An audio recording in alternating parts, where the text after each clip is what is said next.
Storm Warning Show is coming right up. Stay tuned.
Wyclef Jean, BKS1 Radio. Let's go. This is Essence Atkins, and this is BKS1 Radio. Hi, this is Melba Moore, and you're listening to BKS1 Radio. Yo, check it out. What's the deal? This the chef. Giving a big shout out to my peoples. Big KS, you already know what it is. Salute. What's up? It's your girl Monifa, and I'm hanging with BKS1 Radio. Hi, I'm Ian Van Zan, and you're listening to BKS1 Radio. BKS Radio, baby. Hey, this is Jasmine Guy for BKS1 Radio.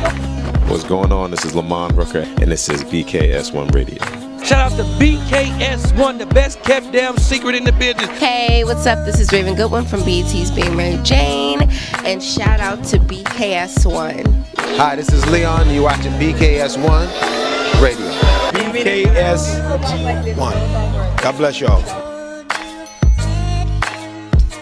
Hey, I'm the queen of comedy some more, and right now you're rocking with BKS1 Radio, and this is the Storm Warning Show. What's good? It's your brother from another mother, J. Rue the Damager, representing, and I'm checking out the Storm Warning Radio Show with DJ Storm the General and Hurricane Kiss on BKS1Radio.com. You know what time it is. Tune in. Peace. Go. Hey, what's up? I'm Chauncey Black. I'm E. Williams. I'm Mark Middleton. I'm Levi Lou. And we are Black Street. And you're watching the Storm Warning Show. No diggity, no doubt. Storm Warning, not warning. He got it. He got it. This is Renee Newman from Johnny, and you're watching the Storm Warning Show with DJ Storm North and Hurricane Kiss. Hi, this is Renee Newman from Johnny, and you're watching the Storm. We are here. Another Thursday night. Yes. Shout out to everybody on the check-in, no matter what platform you are watching us on. No matter what. You are on the official Storm Warning Show. Shout out to everybody on BKS1 Radio TV. Yes. BKS1 Radio Network, wherever you're watching us at. All right? We're officially in the building. Yes, we are. And I'm excited. Are you? Because you're here. Aw. Yes. My favorite Puerto Rican. That's sweet. Hurricane Kiss. That be me, and whatnot. Puerto Rico, Puerto Rico, Puerto Rico, Puerto Rico, Hey. Puerto Rico, Hey. Puerto Rico, Hey. Puerto Rico. Hey. See, you know I'm excited. Thank you. I love you for that. Yes. I And I'm also excited because you are here. Life is good. We made it to another Thursday night. And I would be remiss if I didn't introduce my man, 100 Grand. Every Thursday night would not be the Storm Morning Show if it had not been for you. And I appreciate you for always bringing me along for the ride. DJ Storm, Nom the General, humbly. El Chocolatito, el Jefe. Listen, we are here. I'm just excited to be in the building. Shout out to everybody on the check-in there. Right now, I'm going to give you this number right now in case y'all just want to call in, right, and check in with us. The number is 646 233 13 02. You could wait about the biscuit. You got biscuit crumbs all over the place. I thought you wanted to eat something. Oh, God. Love that chicken from Popeye. Wrong company. Yeah, wrong commercial, y'all. I'm saying we tried. Our sponsor. Our sponsor is today KFC. is KFC today. I'm sorry. Did you just do that when our sponsor is KFC? Wrong damn commercial, y'all. Get it from Zatarain. You can't take you nowhere. We can't take you nowhere. Oh, Lord Jesus. But yeah, shout out to everybody. Welcome to our shenanigans. Yes. Welcome to the show. Welcome to the show. A lot to talk about. Lots been going on in the world and everything. But before I even get into it, how's it going? What's going on with you? And everything is good. It was a rough week, but we here. We breathing. We are healthy and. Yeah, and you know what? I ain't even load in the photo tonight. So much was going on, but rest in peace to Dwayne from Tony Tone. Yes, Mr. Dwayne Higgins. Yes, Dwayne Higgins. Jesus from Christ. Tony Tone. Rest in peace. We are only in March. Yeah. Like, come on. Yeah, we losing. And I heard, if I'm not mistaken, I think it was a few days after that Jeffrey Osborne's wife passed away. Yes. And I wanted to also send love and prayers and tight hugs to Auntie Gladys Knight. She was hospitalized the other day, but from what I saw today, she's back home. Don't nobody talk about my Gladys. Nobody talk about right, but she's back home. They showed a picture of her today with her husband. She good though? I didn't get a chance to really read what was going on, but she was feeling ill, and they rushed her to the hospital. But from what I saw today, she's back home with her husband. So love and prayers out to Gladys Knight. Y'all keep praying for her. It's been a rough year so far. Yeah, it's been rough. It's been rough. My God. And then with everything else going on, the new prayers and everything, and so it's been a lot of stuff. Yeah. But we are here, and you said, another plane accident just happened or something. Yeah, I just saw something. Another American Airlines flight apparently started smoking in Denver. People were running out on the tarmac in the smoke. It's God, just please have mercy on us for real. Yeah. And if we didn't say it before, we love y'all for tuning in every Thursday. I love you. With all my heart and soul, I love my family, love you too. Love you close too. friends and all that, man. In case we never get a chance to say it tomorrow, because tomorrow's not promised. Wow, crazy. Wow. Yeah, it's only March. It's only March, right? Yeah, this is March Madness. This is what we call March Madness now. Come on, it's crazy. Yeah, but also, what's going on? Oh, don't forget, when is this? This is going down. Yes, March 15th, Saturday. This March Saturday. 15th. Yeah, this Saturday. This Saturday. Right? Yes. It's going down at AMC Jersey Gardens movie theater. If you want to laugh, and we all need to laugh. Yes, we do. Right? It's going down. This is the cinema. The comedy what? series. Yes. Women's Month edition. Yes, Women's Month edition. And we got our girls on the joint. G.L. Douglas, Big Mama Bannon. Just Pam. Joanne Ashe. B Fat. B Flat. She is so funny. And our boy is just comedy. Yeah, it's just talent. Talent.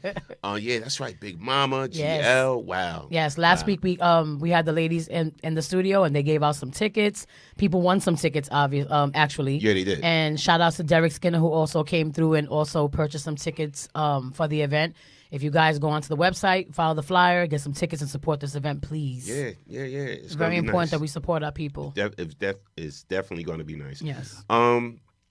And what else is going on? There's something else I was supposed to be promoting. Oh, April 27th, Tyrese. Yeah, I'm not on the game tonight, but Tyrese and John B. going to be at NJ Pack April 27th. Get out. So make sure, I'll put up the flyer later and everything, but make sure you go to njpack.org and get those tickets. Okay. So again, that's Tyrese, sweet lady. Yes. How you going to act like that? Have I told you I loved you lately? Yes. How you gonna act like that? Yeah. John B. John B. They don't know. They don't know. Yeah. So definitely, you're gonna want to get your tickets to that. That's April 27th. Yes. All right, it's going down That at sounds like a dope show. NJPAC. So go to njpac.org, get those tickets. Now, what's been going on in the world? Jesus, a lot. So much. Hot-ish. I don't even want to go right into that. And I guess I'll come back to that. Let's talk about. So my man that played Biggie. Yes. Jamal Gravy. Woodard. Jamal, yeah. Right? Yes. Jamal Woodard talking about what are you talking about, dating outside his race? Yes, he was being questioned about a comment that he made in regards to dating outside of his race, and the panel of the hosts were obviously black women. Mm-hmm. One of them, you could tell all over her face, she was not happy with with what he was saying, but they questioned him about it, and he had an honest conversation as to why he dates outside of his race, or why he has dated outside of his race. And we have a little clip that we can show you guys. And you guys can call in, right? The phone lines are officially open. Yes. Again, 646-233. Wait a minute. We going to put it up? See, I didn't even have the phone line open. He's going to put it up above my head, but it's 646 233 1302. Yes. If you want to call in and, express yourself on any of these topics or give us your opinion on, any of the stuff, feel free. So this is my man talking about dating outside his race, right? Yes. Here's the clip. Me for dating outside my race. But I was dating outside of my race because they was doing things better than my race. I'm going to keep it 100. Define better. Well, not better, because I know where she getting ready to go. Not better. I know. You said they were doing things better. I want to know what better meant. Not better. I'm going to change that. I'm trying to save you for the people, I know you is. That's for the what I'm saying. culture. Not better. For the culture. There we go. Right. Not better. I was dating Puerto Rican, I was dating Dominican, I was dating African, I was dating all type of other really size American black, right? They were doing way more of what we expect we want our woman to do more than our American. Our American got real comfortable with. Give me some examples. Oh man, I mean, their mannerisms are different. Like even my Indian one was from Syria, one of them countries over there, right? I didn't have to really say much to do and be treated like a king. You see what I'm saying? A lot of times with our own American black, they expect so much of us and what we're supposed to do. Like things like, if we go out and eat and we just have a nice dinner, we can go anywhere and eat and get a nice dinner. It had to be Ruth Chris, or it had to be this, that, or it had to be this, that. Then I get somebody that's just as fine, a Cuban or a Colombian. They don't care about nothing. They care about you and your household. Even though they still care about the money, but it's not about the money. You understand what I'm trying to say? It's a difference. Not better, but sometimes we get tired of hearing, Birkin bags, sushi. Do you think that's fair? Because I feel like there's a certain type of woman that does demand that. Right. And to me, I think it depends on the bait you're using and where you're looking. If you're going to go get a model from Instagram that got the BBL, the snatched in stomach, and has all the things that check off money hungry and surface, you're going to get that. If you're going to meet a girl and through different ways and ask different questions, you're going to find that out a lot earlier on that what's important to her. I'm not doubting that, but I'm just talking about even if you look on just a regular dating app and just look at what a woman may state that she requires, and I'm saying these things because it feels as if social media again is the barometer. Okay, and it's the comparison, and when you're comparing yourself to all these other women, and of course, even with the BBLs, because I'm like, that's fine, but I mean, what's BBL? I'm sorry. Brazilian butt lift. Oh, okay. And it's no shade to women that have them. I'm just saying. I was wondering, I was waiting for it too. I'm like, excuse me? It's no shade to everyone that has them. I'm just saying, if you're going by just surface things and that's who you're going afterwards, then guess what? She gonna run them pockets. And me for dating outside my race. But I was dating outside of my race because they was doing things better than my race. I'm going to keep it 100. My Spanish. Better. My Spanish. Talk about this. I'm going to clap. And I'm going to go. All right. So let's talk about this. I agree with what Claudia was saying, right? So if you go and find, I'm keeping it 100. If you want to be on Instagram and you constantly DMing these Instagram models or whatever, and the clickbait, what you call them, the thirst traps. Thirst traps, yeah. If you hook up with one of them, right, you can't expect to be treated like a king. I'm just being honest, because what they're showing you, right, they're already showing you their body.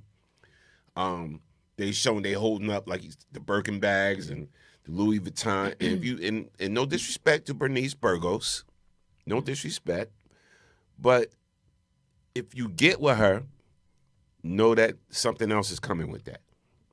Know that you just can't take her to Applebee's and think it's going to be all good. Know that you just can't buy her something off Amazon, something that's $12.99 off Amazon, and be like, "Hey, I bought you this. I was thinking of you," and think that's going to be all good. She's going to want somebody to keep her accustomed maintenance to up. Yeah, her maintenance up and the lifestyle she's used to, and the $300, $400, $500 hair appointments, and $300 nail appointments and all of that. Like, she's gonna want that, right? And I'm just keeping it 100. If you meet her on the gram like that, and you see she's like this on the gram, on social media, period, yeah. right? She's like this, and whatever. Like, I'm just saying. But again, this is why you got to choose and make better choices. But see, I mean, yeah. I'm just saying. Honestly, make wiser choices.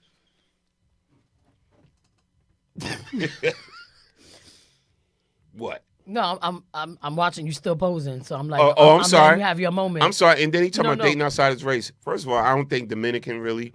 If you're a black man or whatever, you don't think that way. I don't think Dominican or Puerto Rican is dating outside your race. It is to them, because they don't even. And I'm not gonna say they could. Please don't start. But we having real conversation, adult conversation, and we know that there's a lot of ethnicities out here, a lot of nationalities that are strong in melanin, okay, and don't want to accept where they come from. I think Puerto Ricans, and I could be wrong, so I'm not sitting here stating actual facts. I'm just saying from the things that I've experienced, people that I've experienced, or whatever conversations that I've had with other Dominican women or Dominican people or Cubans or whatever the case may be. A lot of, I can say us in general, right? Because I'm not speaking about us, but I'm just saying us in general, as far as like people with melanin, aren't really cultured well, and they don't accept where they come from. I've always, since I was a little girl, like I said, I've always looked at my grandmother. She was darker than you. And my uncle used to always call all of us his negritas. Okay, but... And so that was a term of endearment, but we also knew where it came from. But even like negro, when you see a wine that says something negro, that means black. That means right? black, yeah. Dark, like right? negro or noir, right. Yeah, negro or whatever like that. So. But to us, it was a term of endearment, because we knew where we came from. We knew where our ancestors came from and et cetera, et cetera. But... to go back to what Gravy was saying, I think he was just expressing that he dates outside of his race because he gets a different reaction to certain, women, I guess, black women, I guess he was saying, like his own. And then it went back into the conversation about the whole BBL thing. But like you said, if you're going to attract these type of women, what do you expect to get from that? Especially when it's kind of written in stone what they're after. It's kind of written in stone what kind of women that they are. But that doesn't mean that you can't find a black woman who can also give you what you need, can be a nurturer and all these things. You know what I mean? Absolutely. It depends on, not this in Gravy, but it depends on where you're looking. Right. But it's the same thing. Like, it's the same thing with people saying that women need to choose better men all the time. You get what I'm saying? So at the same time, it can go either way. Men sometimes choose women, and then they say, I haven't had a good woman yet, or I haven't had this, I haven't had that. Maybe because you're attracting the same thing, the same way y'all tell us you're attracting the wrong men, or what, be careful who you laying down with, who you having kids with. Women don't know how to choose men. But it's like, at the end of the day, how long are we going to keep on going with this same line about how, we don't know how to choose better men? We're choosing the men that we're attracted to. We're choosing who's showing up as a representative at the time. And then we find out later that he ain't shit. And then sometimes men attract certain women, and then they find out later on the line that she ain't shit. I mean, it goes without saying for both genders, and it's sad because sometimes we feel like, my God, how many times are we're gonna run into a wall with the same, you know what I'm saying, with the same shenanigans. Like, we're looking for love, and it's almost like you keep finding the same person in different bodies. Right. You know? No, So, I get what you're saying, and I clap that up. yeah, it goes for both of us. Like, But I don't think it necessarily means that we're attracting. You meet people, you can't help who you fall in love with. You know. see, here's my thing, right? Mhm. So, as far as what Gravy was saying and everything like that, Right. you know, like I can't really get with because I met and through my lifetime I met some beautiful black women, whatever. Right. Absolutely. Have I dated outside my race? Yeah, I have. Okay. Right. I dated one Caucasian female. Didn't have a great experience. Okay. You know, every time she got mad, she started talking about her daddy, and you know, whatever like that. So I'm like, okay, this Playing is, that card. and Yeah. that was the only time I ever dealt with a Caucasian woman. Right. Right. I've dated Puerto Rican women. I dated Dominican. I dated all types. Right. But my thing is, as far as the ones wanting the Birkin bag and all that comes in all races. Absolutely. Yeah. There's that's there's yeah. Caucasian women that's about that money and money and gold too. There's Dominican women that's about that. Yes. There's Puerto Rican women that's about that. There's black women that's about that. But I'm Right. just saying, you know, my thing is you just got to make better choices in life. Get to know people first before yeah, you get even to dive know in that people. deep. Yeah. My I have a cousin, and she's married to a white guy, Okay. and they've been together forever, for as long as I've known her. You know what I'm saying? So, and they're happy. So that's what I'm saying. To me, That's all that matters. yeah, to me, that's really all that matters. I have a friend that has a white girlfriend, and they didn't get married yet, but they've been together forever. So, and they super happy. So I'm saying, like, you know, to me it don't matter. It's all about being happy. You know what I'm saying? I Right. chose to marry a black woman. You know what I'm saying? And like, you know, we going this 9 years this year. Right. You know. But you also didn't marry her based on the color of her skin or her ethnicity. You married her based on who you fell in love with and because she was the right person for you. Because it could have very well been somebody else, but that was just your blessing. You know what I mean? Yeah. Like I don't think I've ever seen you like in this light as far as like having a preference, so to speak. Like you've always been one of those guys that's like, look, I'm glad you whoever said treats that. me right. No, I mean, because it's what I've learned over all the 16 years I've been in your life. Like, because the other team members here be like, yeah, you got a preference. You like them light skin, blah, blah, blah. but You light know. skin doesn't mean mean not black. You know what I mean? Like, it doesn't mean not black. Like we're all different Yeah, hues of and color. I'm like, that's not true. Oh my God, it's the fact that we're even still here and we have these conversations, and I know that crazy. it really is crazy because everything always has to turn into like a race game, so to speak. You know what I mean? Like there's plenty of I've met plenty of Indian girls or Colombian girls or Dominican girls or Cuban girls that are my skin color. People thought I was black all my life. They didn't think I was a hint of Spanish, nothing. Like they would talk about me in stores and in the most derogatory ways because I was hanging out with my black friends. You get what I'm saying? Call in. If you watching on YouTube or wherever you watching, whatever, call in 646. I see some y'all in the chat. 233 1302. 02. You see the number right above her head. Right above my light skin head. There you go.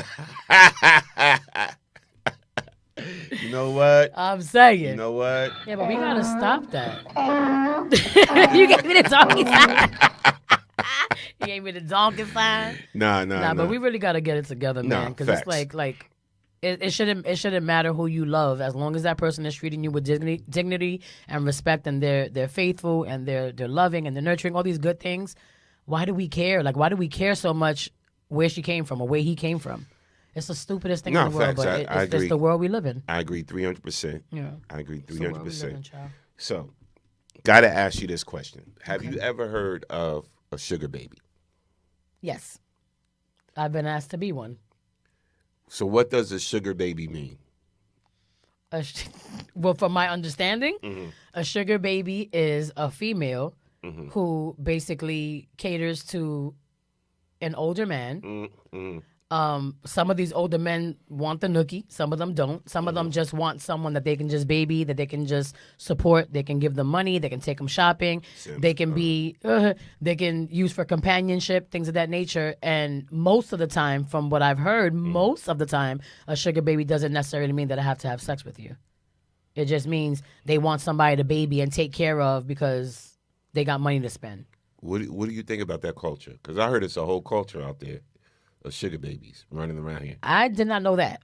I didn't know that. I thought it was the same thing as being like a sugar daddy or a sugar mama or a kook. You know what I mean? Like, we have all these titles for different things, but I didn't know that it was an actual like movement, so to speak. Yeah, so I was checking out. I guess so. You know, I was checking out Angela Yee, right, Okay. and her podcast and everything, and they had this this young lady on, and she was telling everybody her business about her being a sugar baby. Oh, wow. And when I listened to it, I said, wow, man, there's women out here really like that. And like, the more and more I hear these stories about women, the more and more I'm happy that I'm not in the game like that no more. You know what I'm saying? Yeah, yeah. And I'm like, Jesus. Oh, I'm they like, even have pets now. What are you talking about? I was just put on last year from one of my family members that they have pets now. They have women and men that are hired to come over and basically act like they're a puppy or a cat, where they can walk around on all fours or whatever, and they'll pay you for allowing you to be, for you allowing them to be in your space and act like an animal all day. People got fetishes. How people got foot fetishes and they got certain things. This is a thing. This is a thing, y'all. Like, I ain't making it up. It's a thing. I don't know. Let me know if y'all could chat on the YouTube side. But if not, you know, if you want to comment or something, if the chat's not working, just call in. You see the number right there, 646-233. 1302. Yes. All right, so let me show you this sugar baby thing, Oh, Lord. Kiss, because when I saw this young lady and her talking the way she talked, I said, damn, yo, we just on the decline. For real. Period. All right, here's the clip.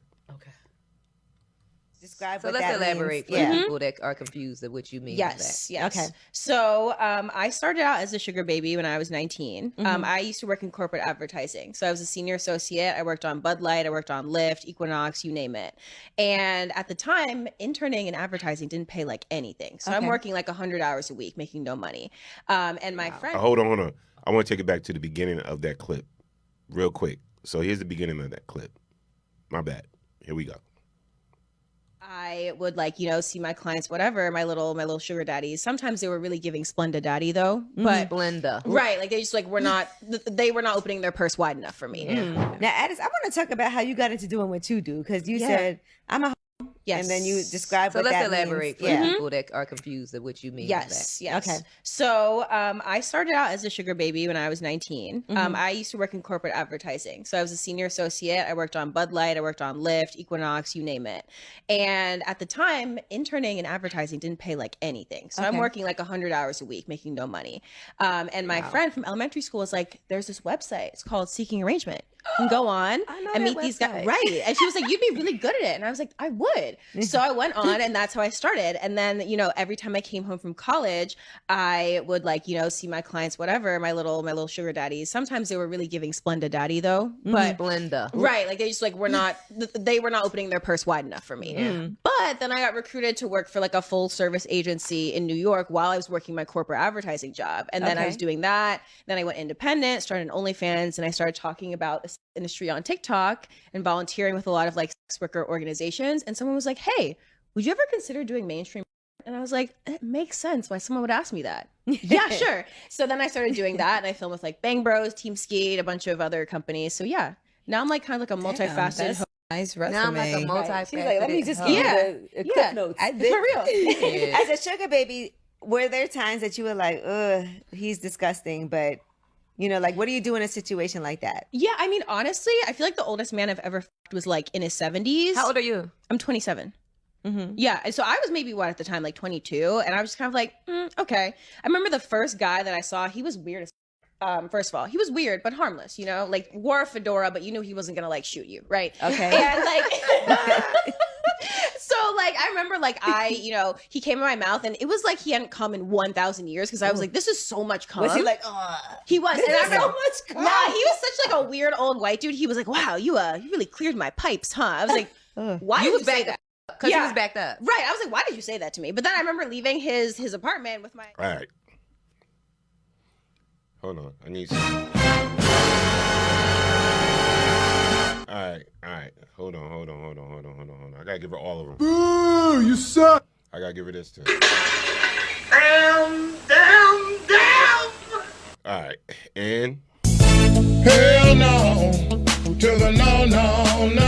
Hell to the no. Yo, did you hear what she was talking about? Right? So she gladly calls herself a hoe. She was glorifying the sugar baby life. I should have played more because there's more when she talked about what she was getting paid, and then the other one jumped into it. And, and like nobody was like kind of shooting the lifestyle down. Like nobody was shooting it down, right? And I've heard young girls talk about this life. Like, why do I need to work? I could just be a sugar baby. Well, I mean, because that's the issue, that there's a lot of women, sad to say, that are looking for a come up. They're not necessarily interested in engaging in any type of workforce, any type of, getting up in the morning and actually going out to earn a living. They want to figure out the fastest and quickest way to earn a buck, and sometimes that means I'm just gonna lay back and let some random guy who has some type of fetishes or whatever the case may be take care of me because I don't have to do shit. So here's my problem with it, right? So from what I heard, this is the common culture on college campuses, right? That a lot of these young girls, they get into college, whatever they want. They want to make money. They want to make money. They want to pay bills. They want to get all the extras and whatever, and they become a sugar baby. And there's multiple sites for sugar babies. Yeah, it's beyond OnlyFans and all this stuff. There's a lot of stuff. My whole thing is like, why would you want that to be your claim to fame? Like, why would you want that to be your bread and butter? And I get it. Trust me. You talking to somebody that once I had a Pacer and I lived in my Pacer. You know what I'm saying? Years ago. So if you know what a Pacer is, the big bubble car with all the glass and everything. I used to live in that joint. So my whole thing is like, why in the world would you want to be a sugar baby? Right. Well, I mean, like I said, it's a convenient thing for people who don't want to work. When you have an outlet out there that consists of having these men who, I guess, they're either retired, they have money, they have, how homeboys said it from what's my movie, Norm? Dead Presidents. Men that got money to burn. Right. They got money to burn. So they're like, I'm looking for a little shorty that won't do too much, won't say too much. I'll spend on you. I'll buy you stuff. I'll take you shopping. I'll send you money. If you can just come over and hang out with me, or you just send me pictures of your feet and stuff like that. It happens. Yo, Alicia, shout out. Alicia said a come up or a come. Ooh, see, Alicia?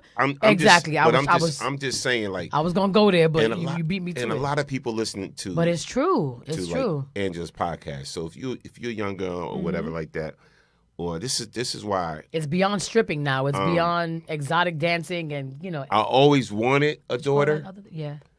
But I'm glad I don't have a daughter. But that doesn't mean that your daughter would have ended up being this way. I get you, but I know how I would be. Of course, yeah. I mean, that's everybody's fear. But honestly speaking, it's beyond that. You even got to worry about your sons now too. No, facts. Because I've seen a lot of sugar babies that are boys too, that are like, yo, I ain't really into that. But like, how are you not into that? But you're giving this man what he's requesting, and it's usually like sexual things, you know what I mean? Like sexually, what's the word? You're engaging in a sexual manner, and you're a boy. It happens. It happens to everybody. If you're interested in it and it toots your horn, they gonna do it. So it's not just about the daughters. You got to watch your sons too. Facts. Everybody's in the limelight. Everybody's in the limelight, and it's sad, but it's true. I got to talk about and shout out to Alicia. Alicia is like, yo, that's nasty. That's a nasty. Shout out to DJ Big Trav too. Hey Trav. What's up, family?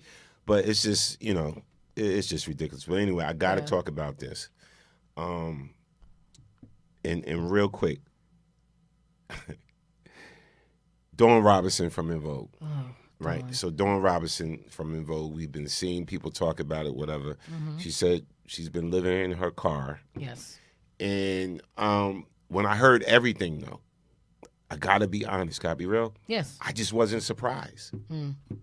I wasn't surprised. Right. Me and Dawn used to always go back and forth on IG. Yes.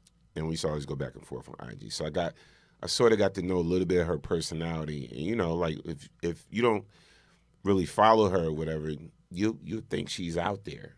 You know, you think she's like out there.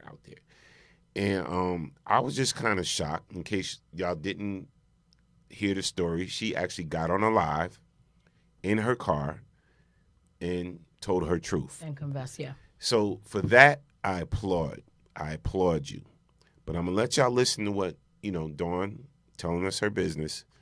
And then let's dissect it. Let's talk about it. What are y'all thoughts? What are y'all real thoughts? And again, if y'all want to call in to the show, here's the number. Before I play the clip with Dawn, call in 646-233-1302. Again, that's 646-233-1302. It's right above her head, y'all. Yes. So get that number. Call into the show. I want to hear y'all thoughts, y'all real thoughts on this situation. But here's Dawn Robinson talking about her situation. Let's dissect this. Yes. You guys, for the past almost 3 years, I have been living in my car. I said it. Oh my God, it's out. I've been living in my car. Oh my gosh. If you remember, if you guys were with me, in 2020, I did like 105,000 interviews. And in the interim, I was living with my parents in Vegas. And that was wonderful until it wasn't. I love my mom, but she became very angry. And a lot of her anger, she was taking out on me, and I was her target all the time. And I was like, I can't deal with this. Like, I respect her too much. Let me get out of here. And I was sleeping in my car for maybe about a month in Vegas. And then the guy that was co-managing me at the time was living in LA, and he said, you need to come back to LA. Okay. And he said that I could stay with him. And so I was like, okay. He's like, I don't have a lot of room, but I'll make room for you. And then when I got to his place, he actually didn't have room for me. So it turned into, okay, well, I'm going to put you in a hotel for the night. And that one night turned into 8 months. Oh my God, you guys. Because every apartment that I looked at, every single time I looked at a place, I would call him and I'm like, okay, can you meet me here? I would tell him ahead of time, of course. And then he wouldn't meet me there, and so I would take video and send it to him. And he's like, no, oh my God, this neighborhood, I hate it. I mean, I felt like he was playing games, and I knew he was playing games, and I wasn't the one. I'm like, come on, I'm trying to make this easier on you because financially, I know it's got to be hard. You're paying your rent and you're paying my hotel. His apartment was $1,700 a month. And then my hotel was over $3,000. Yep. So, and I was always stressed every week because he would pay weekly for the hotel. So every week I was like, oh my God, can you afford it? Are you okay? And he's like, no, I can't, but I'm getting it together. What?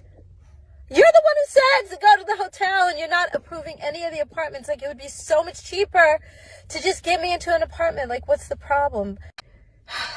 You guys, for the past almost 3 years, I have been living in my car. Yeah. Yeah. I'm sorry. All right. Shit. Excuse my French. But when I listen to that, right? Mm-hmm. Here's the thing, right? So I get it. We all go through hard times, right? If you're able to drive and you living in your car, you're able to work. So hear me out. I don't want to sound insensitive. Right? I get it. And she's talented. So my thing is, even if you went and hooked up with a band, right? Mm-hmm. And like, all right, you know, I'm going to do cover songs and blah, blah, blah, blah, blah. Hook up with a band. I know we getting paid $2,500 a gig, $2,000 a gig, whatever the case may be. We split and I'm getting this, blah, blah, blah, blah. Right. You still have some source of income. Mm-hmm. You're Dawn Robinson from En Vogue. So there's lots of ways you could play on that, right? To make some cash. I'm just saying. So she said she was in her car for how long? 3 years? She said for the past almost 3 years now. For the past almost 3 years. Yeah. No way in hell. This is where you got to adjust to whatever your situation is. So she said she was paying $3,000. See, I listened. She said she was paying $3,000 for her hotel. Right. $3,000 what? For 8 months? Okay. And then with the place she was living with the dude was what, $1,800? I believe she said that, yeah, but that was like short term, I guess. Short term, It didn't last long, right. $1,800 a month or whatever like that. I pay I'll put my business out there. I pay $1,800 a month for my mortgage, for my house, right? And then I got my station and this, that, whatever like that. So it's like, my thing is, there's always a way you can make some money legally, especially if you're talented. Right. So like, there's no way you should have been living in your car for 3 years. See, I mean, this is just me. Am I wrong? I'm sorry. Just tell me if I'm wrong. Y'all tell me I'm wrong. Like, I agree with you, right? The dude was paying $3,000, but she still could have been working, Alicia. Come on now. Right. Dawn still could have been working. My thing is, you know what I think it is, that as consumers, as fans, as outsiders looking in, it's always easy for us to say, we could have, or you could have, right? Because everybody's situation is different. I do agree with you when you say if you have a car, you can get around. There's multiple, what's the word I'm looking for? Having a car. I've been temporarily homeless. No. Hello. You preaching to the choir. You know what I'm saying? Like, we have our stories, trust me. Right. I'm very empathetic to the situation because like you said, we've all, I can't say we've all, but some of us have been there, right? I'm empathetic to it though. No, I am. But at the same time, as much as I'm hearing her, and I'm like, I never want to be like, ay bendito to nobody. I don't want to give a pity party because I think we all have to have some type of, like, control or hold over our lives, right? Although things happen, and it doesn't mean that stuff happens because you dropped the ball on your life. Things can happen, and then your life can just, go into a whirlwind. Right. But I just feel like we do have to be kind of like understanding to also say, like, just because somebody was a part of a group, especially a part of En Vogue, like, they're the blueprint to why I do what I do. Right, why me and the girls sing to this day. Right. But everybody has their story. Everybody has their different avenue that they went up. That doesn't mean that Cindy's life is the same or Terry's life is the same or Maxine. And Maxine's back in the group. You get what I'm saying? So whatever issues they had. She bit the bullet. Whether she bit the bullet or not, she's back in the group, and it's a good look because she's a part of their history, and it's En Vogue. You know what I mean? So, like, at the same time, I'm sure a lot of people are sitting back and saying, well, what you did with your money? Or what you did with this, or what you did with that. Like she said, she was living with her mom. We don't know how much money she put into taking care of her mother or what could have happened financially. I get it. I'm speaking no. I'm just saying, I'm not making excuses for anybody. I'm speaking hypothetically to say that no one could sit here and say, like you said, you was temporary homeless at one point. Should we sit here and point finger and say, well, what the hell did you do wrong? Why was you not? Why was you not? Why was you not? We don't know your story. You get what I'm saying? But at the same time, what doesn't help is when you have multiple people saying that every single time they've engaged with this person. I was homeless by choice. Well, see, that's big of you to admit that. But we're talking about somebody who people have talked about for a while to say like that she's hard to deal with. She's this, she's that. People said it about us. That doesn't necessarily mean that it's true. But I just always no. it might be we say it. We're like, we always say, yo, we know we're hard to deal with, whatever. But at the end of the day, it's like you just never know what a person is kind of going through. You know what I'm saying? So like, I'm on the fence with it. I'm kind of on the fence with it. We talking 3 years. Well, like, I mean, like I know. Like, listen. Yeah. No disrespect. Mm-hmm. I know your character. Right. Even if you endure hard times, mm-hmm. right? You're gonna think of a way to pull yourself out of it. Right. Right. Yes. And this is my thing, right? So my whole thing is like, and then you got pride. So you're not gonna allow. Me? Yeah, you got pride, and then you're not really a little bit. You're not gonna allow, a person, whatever like that, to be paying and doing everything for you. And the reason why I'm saying, listen, I don't think it's more pride. I think it's more because I don't like putting my burdens on other people. Ice-T said it best. Mm-hmm. He's like, I'm a celebrity. I got money. Blah blah blah. I got friends that surround me all the time. Right. I got a wife. Yes. But if you hanging around me all the time, right, and I'm buying you drinks, and I'm feeding you all the time, and I'm letting you stay at my crib, at the end of the day, you're going to feel like a broke B. That's what Ice-T said to me when I interviewed him. He was like, so, and that goes with my wife, too. She knows she got to get out there and hustle, too, and make some money. Right. So, you know, at the end of the day, like, I've been there. So, again, I got empathy for Dawn, right? I got empathy for her because I don't know her full situation, but 3 years, she says she's been living in her car. Almost 3 years, yeah. That's a long, I mean, it's a long time. I had to wake up and I said, you know what? Let me bite the bullet and go back and stay with my parents. And I get it. Sometimes you can live with your parents, whatever, and they're getting on your nerves because you they gotta still live by their rules, even though you grown. Yeah, they treating you like a child. But again, you got to live by their rules, like you said.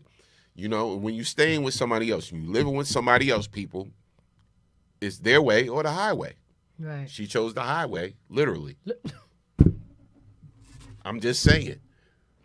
No, I got y'all don't understand. I'm rocking with her. But she's that dope. I'm kind of giving her a compliment too because she's that dope. Right?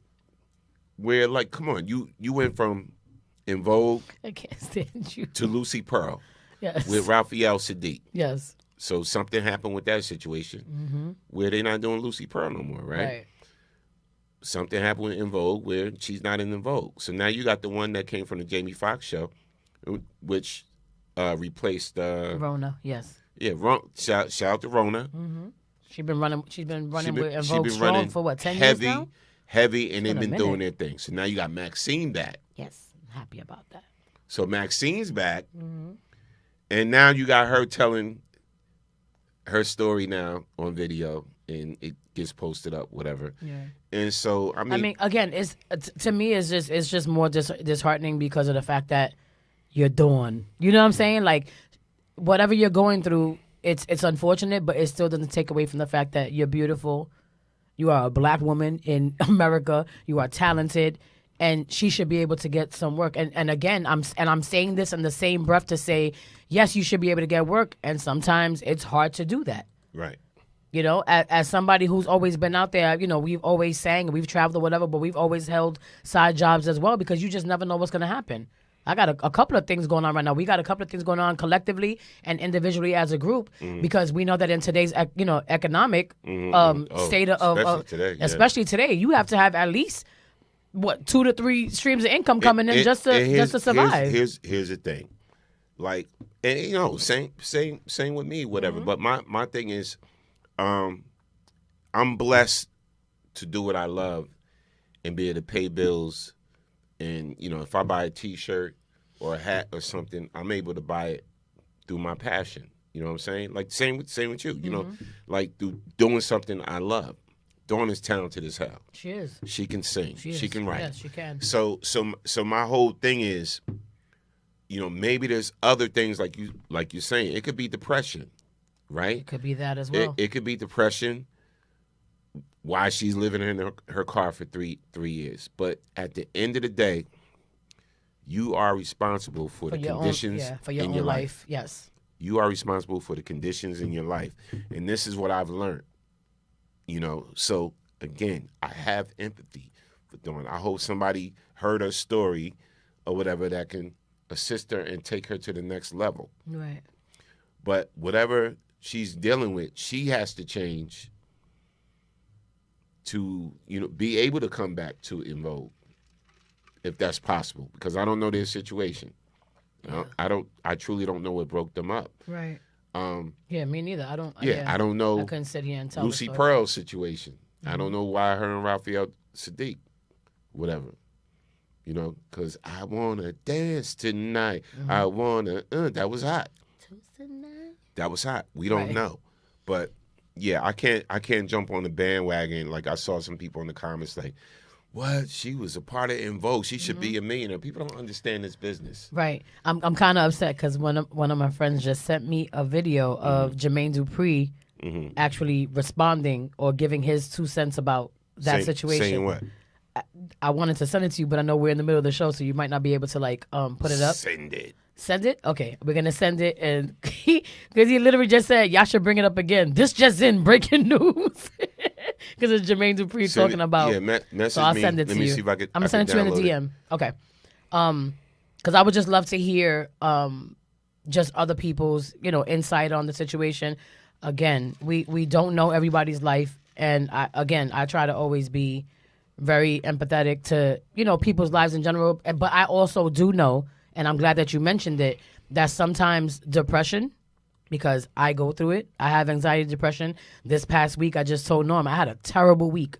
I had 3 days of nonstop panic attacks every now and again, and it was scary, But I know that it also sometimes can hit you in a way where you're just stagnant. It makes you not want to move. It makes you question everything about your life. It makes you upset about why things aren't working out this way and they were before. It makes you question stuff.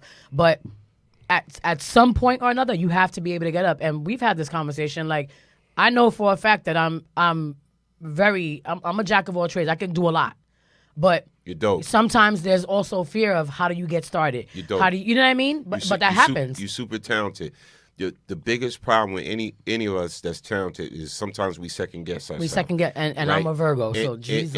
And then yes. And then it's failure to load. Yeah. Right. Yeah. It's failure to load. Mm-hmm. So I get that. Yeah. One of the things that a friend, I'm gonna say, it was Pierre said this to me a long time ago. He said, "Yo, what I like about you is like you get an ideal in your head and you make it happen. You run with it, yeah. That's how this started. BKS, the whole thing, whatever, right? He's like, you get an idea in your head and you make it happen. And my thing is, I tell this to people all the time. And look at me, right? To anybody that's listening to the sound of my voice. When you've been sitting on something for a long time, right? And you've been contemplating, like, I want to do this, I want to do that. Or you have these great ideas, or you got this great plan, or whatever. There's some point in your life where you got to have the baby. Yeah. You can't hold the baby. Some of y'all hold the baby. You're only supposed to hold the baby for 9 months. Some of y'all hold the baby for 5 years and 10 years. 52 months, 35 days. Yeah. And it's like, it's like, come on. At some point, you got to say, let me have the baby. Mm-hmm. Let me just have this baby. Whatever happens, I'm going to put it in God's hands. Mm-hmm. And when, again, back to Dawn. Did you send it to me? Yes, I did. I just sent it to your DM. Back to Dawn, like, whatever you're going through, you're going to have to snap out of it. Mm-hmm. Eventually, you got to snap out of it. And it's funny because just as an example, a friend to the show,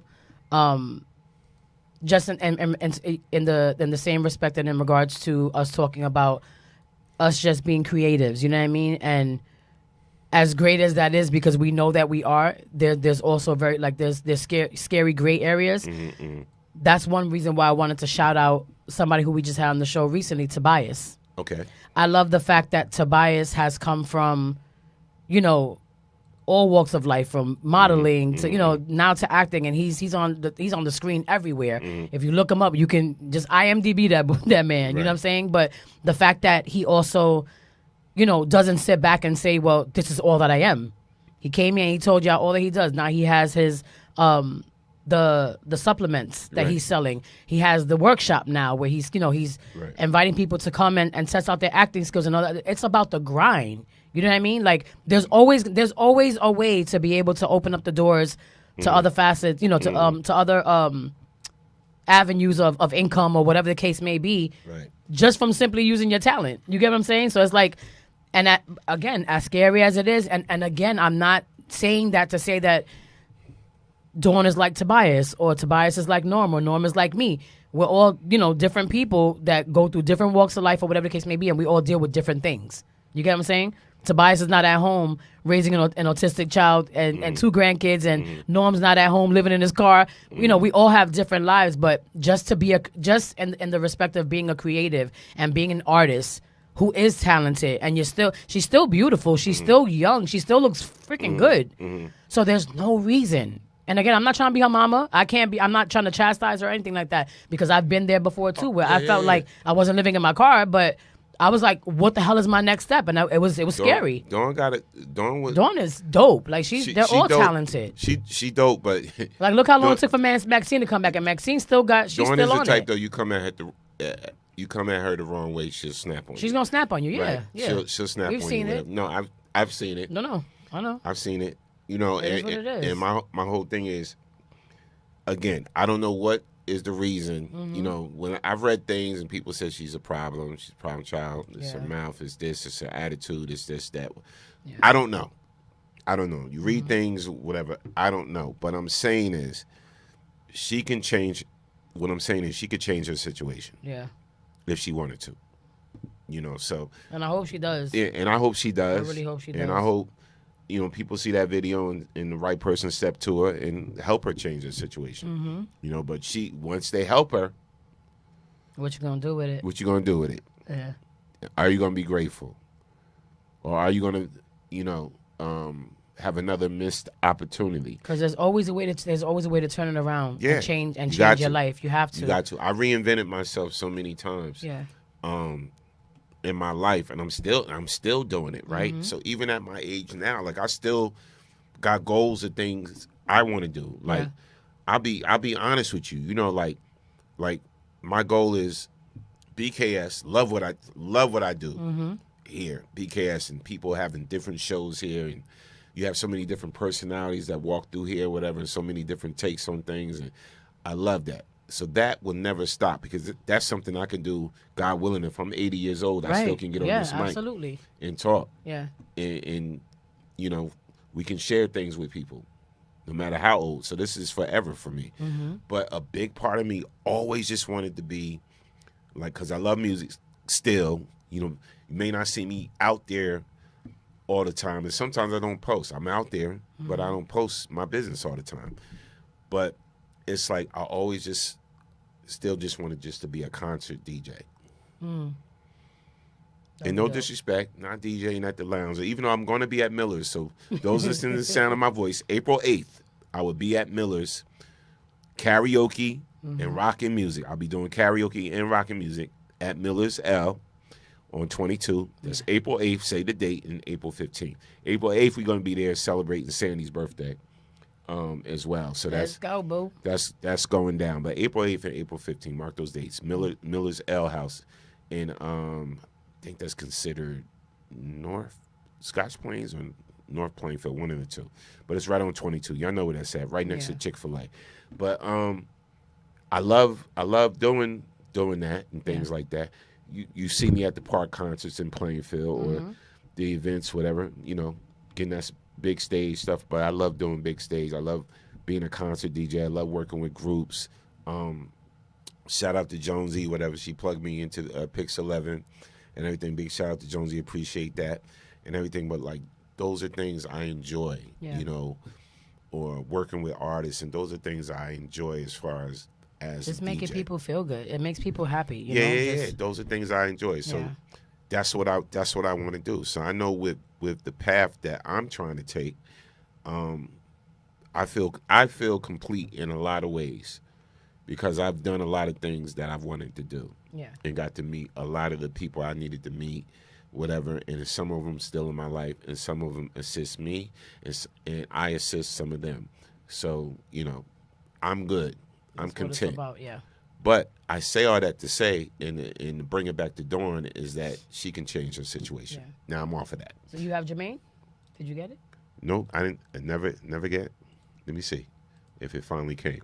It's in your DM. All right.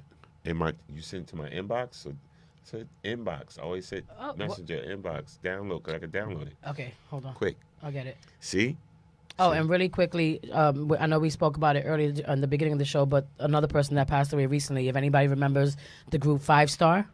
5 Star. Sing a song. Dang it. I just had it in my on the tip of my tongue. I just sang it last night. 5 Star. You can't remember the song? No, because I'm trying. Once I see the title. They had one album. They had one song. Oh, can't wait another minute for a love to be down. No one can't wait. It was like 5 of them. They had a couple of songs out. There was a few songs out, but Well, I'm gonna say this. Rest in peace. You don't remember Stedman? One of the members passed away. Rest in peace. Yes. And prayers and condolences. 5-star. To the Yeah, family. look him up and do your research. I'm gonna get the other video for you, but go ahead. Oh no. All right, so I'm gonna go while she's looking for the video. I gotta play this for y'all because this been on my mind too. So y'all heard about the track star. Somebody give me their name. Somebody that's listening, put their name in the chat about the track star. Yes. Athlete. I forgot her name. I'm so sorry. She runs yes, track. she runs track. The She one that runs- got assaulted. Yeah. Well, no, the one that they're accusing. Right, the and accuser. saying that she assaulted the other track runner. Mhm. Right. So I actually looked at it, and I want y'all to be honest. I'm gonna play this for y'all so y'all can see it. I looked at it, and I think it was a mistake. I really don't feel she did it intentionally. Oh, you feel she did it intentionally? She looked like she was whacking her. I would have to see it again, but from what I saw, it looked like she was. All right, so here's the clip, y'all. I forgot the young lady's name. Yes. I'm gonna play the clip, and let's break this down. Let's watch this. So everybody been talking about this little video. Okay, so let me explain.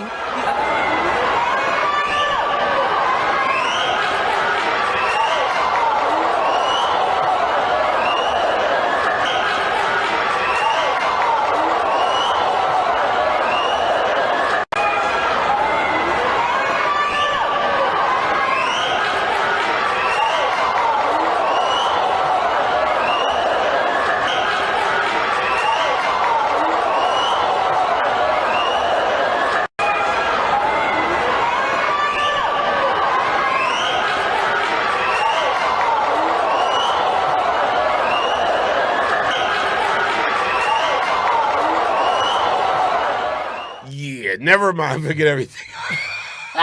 Just said. Yo, I really just saw that blowing how up. quickly we change our minds. Okay. Child. Okay, wait a minute. Tell you something. Look, forget everything I just said. Because then I just saw her pull back and like running was like. That's why I was like, what are we talking about? Ooh, because I heard one story where they saying she got so close to the other runner where like her hand went up her shirt or something and got caught tangled and all this. But now when I really see that, I'm like, I don't know if oh wow. Okay, I just saw it blown up. But I'm trying to give her the benefit of a doubt.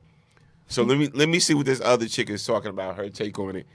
And what y'all think while I pull up this clip? So everybody been talking about this little video. Okay, so let me explain the other side of the story since no one else wants to hear both sides of the story. Since we want to go viral, so let's do it. So here's the back view of the video. In this part, you can see her baton getting stuck up the girl's back, leaving her hand up in the air, and she finished her stride, accidentally hitting her. Everyone's saying, oh, she was jealous, she was mad because she was losing. It was literally a relay, and it was only the second leg. So her team still had time to win. She literally cannot even finish her stride because this young lady's elbow keeps hitting her baton while she is running. And how is she trying to pass her when someone is right there? I just want some of y'all to just have an open mind and literally look at this video. I don't care if you have to slow it down, repeat it, so that y'all can see the other side of the story. She did not intentionally hit this young lady. I know what it looks like from the front.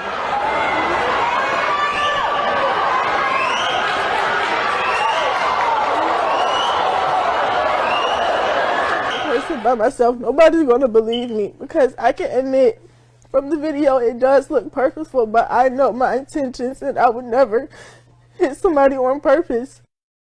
I'm just a person by myself, nobody's gonna believe me because I can admit from the video it does look purposeful, but I know my intentions and I would never hit somebody.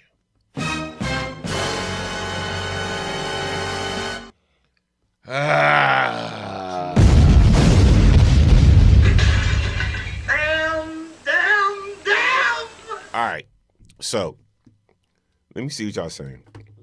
Let me see what y'all saying. Tasha said it looked intentional. Yeah, it did. Alicia said that wasn't no damn mistake. Shout out to Kim Cherie. Diva, what's good? Tasha said she better start waiting for someone to rescue. Oh. going back to the other thing we was talking about, but Tasha said it looked intentional. Yes. Damn. Now that I see. They said it got stuck in the back of her shirt. I'm like, I didn't see any of that, but I did. It's not as clear as it would be to us. I didn't see nothing get stuck in the. It looked like she was already out here and was like, y'all got to understand. In the studio, we got a real big screen like this. Right? Yes. So the screen's like this. Hold on. So you can see about that big. Yeah. It's about a 45, 45, 50? No, that's a 50 joint. That's a 50 joint, right? Yeah, exactly. So. Yeah.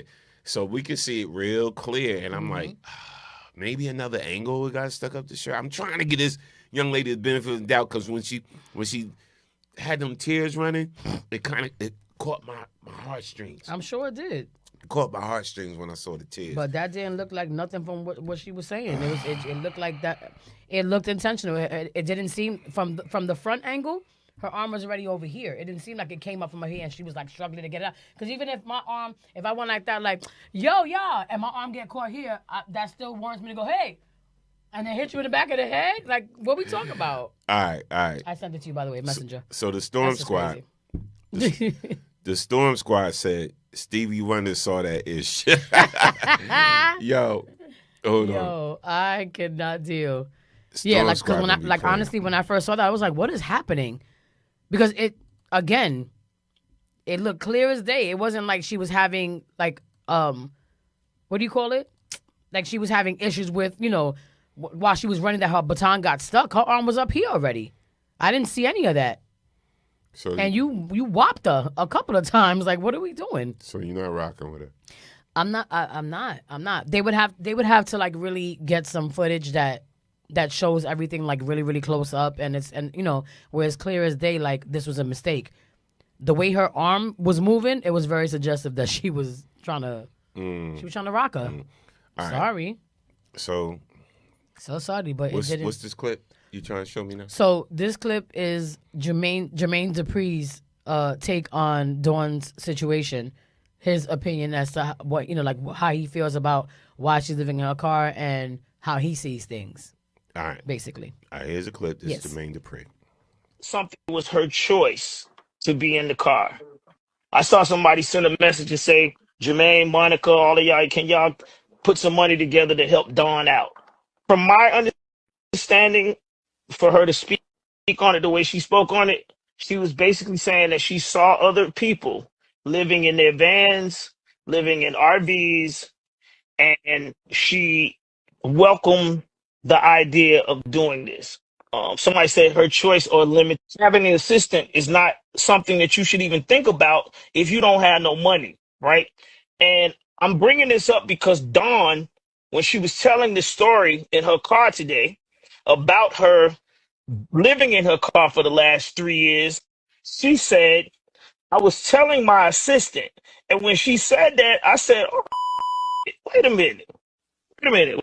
It changed my whole vibe of what I was watching because ain't no goddamn way she got an assistant. And she ain't got no money.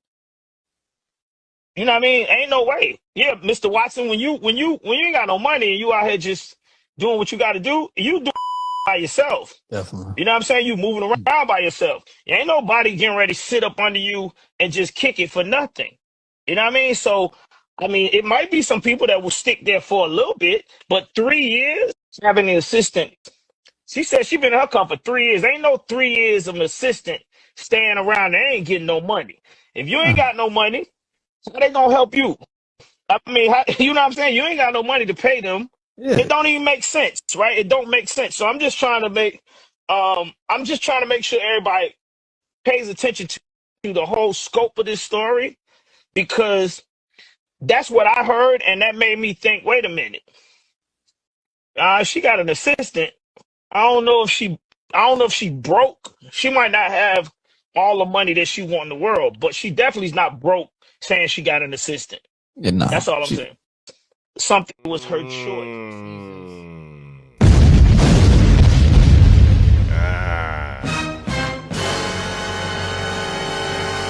Jermaine put another spin on it, but he's kind of saying what I was saying. Yeah. 3 years? Yeah. And if you have an assistant that's supposed to be helping you with your. And wait a minute. Was So she you're driving? paying your assistant? Was she driving during the video? She was sitting. No, she was just sitting in the car. She wasn't moving, but she was just sitting in the car. Okay, because I was gonna say how she afford gas. Yeah. I'm just asking. Yeah. Like, you know what I'm saying? So my whole thing again, got empathy, but at now that Jermaine dropped that, it's kind of where I was at with it. Yeah. Like 3 years. Now I didn't, I just caught that again with the assistant. Because you have to pay your assistant, right, to get you work and to get you all these things. Yeah. So like, what do we? Again, I'm not trying to say anything messed up because we don't really know. Unless it was all these things. Unless it was a fan assistant, like, Dawn, I love you from your Vogue. Oh my God, so much you were my favorite. Just like, let me be around you and I'll work for you. Yeah, you don't have to pay me. Just maybe for my resume. Yeah, maybe it was that type of assistant. You know what I'm saying? I don't know. You ain't got to worry about paying me. Whatever. Matter of fact, I'll buy you lunch. But now that's probably gonna be the next thing. Like people gonna try to maybe get in contact with her assistant and say like, we want to interview you now, and you let us know what's going on with her. Yeah, let's read some comments. Chacho. Well, he's right. The math ain't mathing. Let me tell you something. Alicia said, "Play her clip again, Norm." All right, I'll play her clip again. Yeah, right. she was definitely sitting in her car when she. All right, here's the clip, y'all. I'm gonna play it again for y'all, for those that missed it. Here's the clip of Dawn in her car telling her story. All right, so let's break it down. Break it on down. You guys, for the past almost 3 years, I have been living in my car. I said it. Oh my God, it's out. I've been living in my car. Oh my gosh. If you remember, if you guys were with me, in 2020, I did like 105,000 interviews. And in the interim, I was living with my parents in Vegas. And that was wonderful until it wasn't. I love my mom, but she became very angry. And a lot of her anger, she was taking out on me, and I was her target all the time. And I was like, I can't deal with this. Like, I respect her too much. Let me get out of here. And I was sleeping in my car for maybe about a month in Vegas. And then the guy that was co-managing me at the time was living in LA, and he said, you need to come back to LA. Okay. And he said that I could stay with him. And so I was like, okay. He's like, I don't have a lot of room, but I'll make room for you. And then when I got to his place, he actually didn't have room for me. So it turned into, okay, well, I'm going to put you in a hotel for the night. And that one night turned into 8 months. Oh my God, you guys. Because every apartment that I looked at, every single time I looked at a place, I would call him and I'm like, okay, can you meet me here? I would tell him ahead of time, of course. And then he wouldn't meet me there. And so I would take video and send it to him. And he's like, no, oh my God, this neighborhood, I hate it. I mean, I felt like he was playing games, and I knew he was playing games, and I wasn't the one. I'm like, come on, I'm trying to make this easier on you because financially, I know it's got to be hard. You're paying your rent and you're paying my hotel. His apartment was $1,700 a month. And then my hotel was over $3,000. Yep. So, and I was always stressed every week because he would pay weekly for the hotel. So every week I was like, oh my God, can you afford it? Are you okay? And he's like, no, I can't, but I'm getting it together. What? You're the one who said to go to the hotel, and you're not approving any of the apartments. Like, it would be so much cheaper to just get me into an apartment. Like, what's the problem? You guys, for the past almost 3 years, I have been living in my car. I said it. Oh my God, it's out. I've been living. Realize something.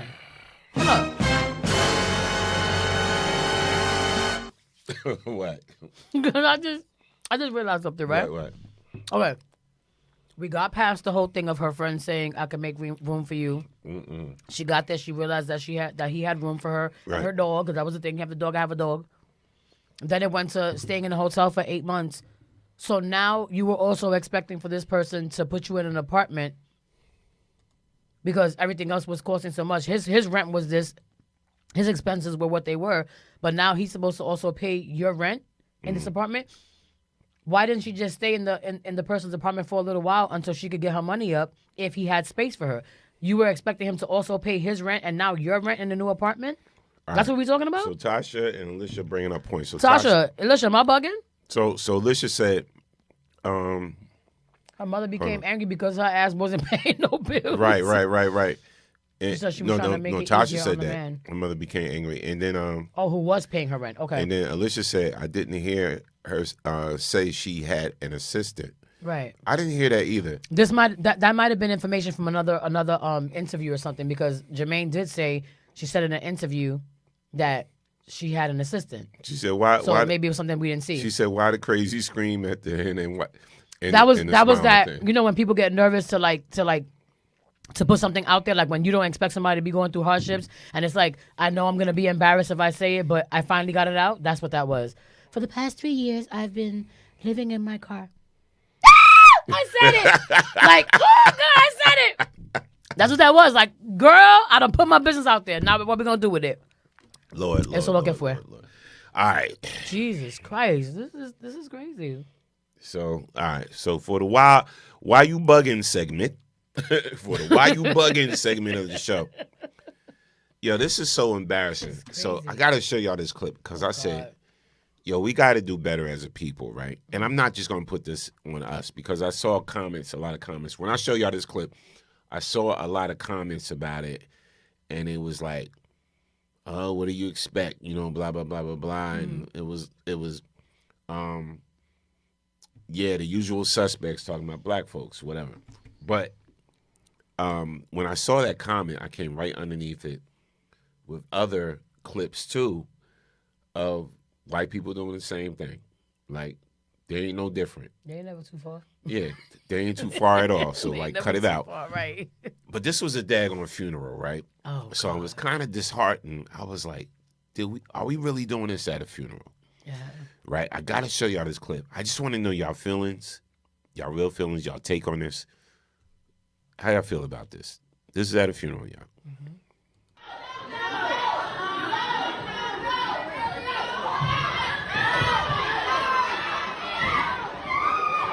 Hold on. I want to take it to the beginning. Here we go.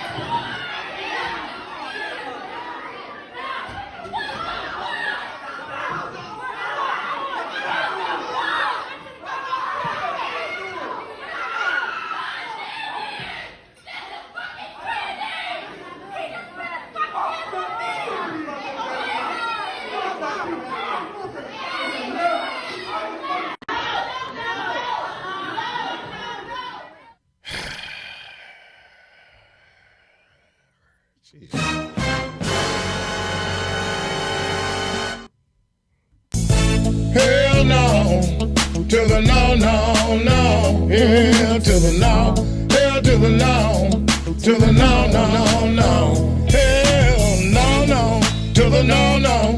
Hell to the no, no, to the no, no, no, no. Hell to the Yo, what? Hell no. Yo, what was that, yo? That's ghetto, is what it is. It's a crazy. It's a lot of things. It's definitely a lot of things. I don't know the situation or whatever. And again, we've seen this type of mess happen at all types of ethnicities. It ain't about just us.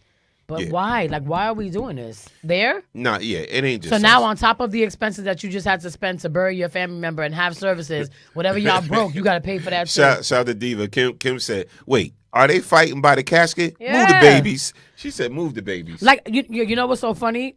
My cousin Justin just showed me a video the other day, right? I don't understand why we keep choosing these places for these shenanigans. If it's not fighting, it's somebody cussing out somebody, the pastor doing something. Remember that TikTok that came out a long time ago? The baby girl, give me something. And they were like, right. They had a funeral service, and I wish I would have been able to find it, where the family members came up, or the pallbearers came up, and they were doing the give me something. And at the end, they did give me something, and nobody was there. It was just a casket, and they shook the casket as if the person was doing the challenge too. Why are we doing this? Yeah, I don't know, man. I don't get it, man. Like social media, like TikTok and all this other stuff, it really cannot be that serious ever. To be cutting up like that in somebody's establishment, yo, like I'm baffled. What's the song you was singing for? for the chicken commercial again? Love that chicken from Popeyes. See? Get it some Zatarain. I'll mix them all up. That's the whole... Wrong commercial. I'll mix them all up. Here's this clip from Popeyes. I got a clip from Popeyes when he's fighting. Oh, do you? Jesus Christ. Did y'all see this one? Recent? Damn. You know me, ho? Damn. You know me?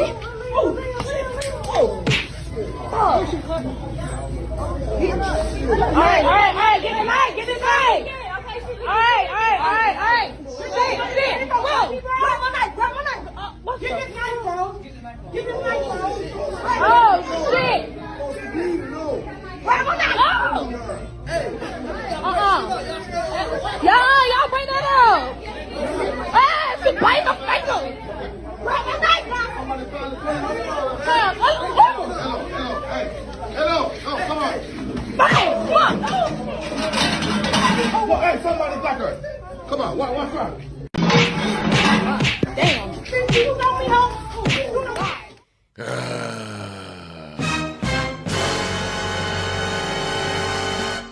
Yes, Jesus loves me. She held her hands. If y'all look closely, she had a knife. She had a knife. She had a knife in her hand. I've got a knife. And this is my whole thing, man. That was an employee. Mm-hmm. Call the cops. Mm-hmm. There's a disturbance. Listen, if I'm at a job and I did work, I never worked fast food, right? I worked McDonald's one day and I walked out. I'm being honest. One day? Yeah, one day I walked out. I walked out. They told me, like I was supposed to leave at 8 o'clock. I left at 6. Mm-hmm. I just walked out, right? But my thing is, if a disturbance, something like that happens, I'm not getting involved. Just call the cops. Let the cops come. Let them deal with it. I'm not doing all of that. Mm-hmm. I'm just not doing all that, man. I don't got the time for all of that. Yeah. And then, again, you in Popeyes, and if I see, something like that jump off at a restaurant now, at my age now, I'm just, and I saw people just around it filming or whatever. And then you got to ask yourself, do I want to jump in and break this up? I don't. Because she did have a knife in her hand. Mm-hmm. And it was the females that was like, we got to break this up. And all the fellas around like. Except for that one, I think it was probably the manager that came out after and was like, hey, stop this. Yeah, that's crazy. I'm sorry, I can't get involved. Tasha said she gave her a biscuit. Gave her a biscuit, all right. Alicia said, damn, that was a 6-piece biscuit. Kim said, no, we have to link up new items on the menu. Oh, no doubt. Shout out to, because Kim, you see we in here eating. Just that Buddha. We in here eating KFC, and she singing the Popeyes commercial. So there's a lot of issues, personal issues going on in here. I'm like, you singing the wrong commercial. Oh, yeah. All right. But yeah, that's just, that's madness to me. That's madness. Now let's get with some relationship stuff. We got a few little pieces we want to talk about. Break this piece down before I show the clip that you. Okay. So, what it's about. What's she talking about? This young lady is talking about. I'm sorry, y'all. Get it right. She's. How we always talk about relationship issues and the reasons why sometimes we can't get along or why relationships don't work out and yada yada. This young lady is talking about the reasons why men are not necessarily happy with certain women when we do certain things. It's loaded. You just gotta run the clip because I know we're gonna get into it, but she's talking about what men actually prefer and why, and probably like the only reasons why some men that they like are happy. They like you because you a fool and because you quiet and because most men like dumb broads, but. We're gonna roll the clip. Do most men like dumb broads? All right, let me see what she's saying. Let me see what she's saying, so I can go off on her. I'm gonna go off on her. Mm-hmm. All right, maybe not. Maybe not. Here's the clip. The truth is, a man will like you all the way up until you start making sense of things. A man will like you until you start asking too many questions. A man will like you until you start actually using your brain. They will like you until you start setting boundaries. The second you start paying attention and knowing your worth and asking questions and using your brain, all that like they have for you goes out the window. Me and this guy got along perfectly for a few years. Perfectly, no issues. And I realized that was because I was the easiest female for him to deal with. I never asked questions. I never was in his business. And I never really paid attention to a lot of stuff. So for that matter, we got along very well. The second I started paying attention to things that didn't sit right, didn't seem right, and started asking questions, that's when that man instantly got scared and his like for me started to fade away. The second I started saying, well, this doesn't make sense, or, well, what is this about? But you're not supposed to be doing that to me, or this is not how it's supposed to be. Instantly, all of that like he had for me went out the window. Everything started changing from then. So as long as you're being dumb, you're sitting there, not asking questions, not using your brain too much, and being the easy female for him to deal with, he would be there forever because he would never leave you alone. But the second you start using your brain, that man gonna change and turn into exactly who he really was. And that's somebody who never liked you from the start, period. The truth is, a man will like you all.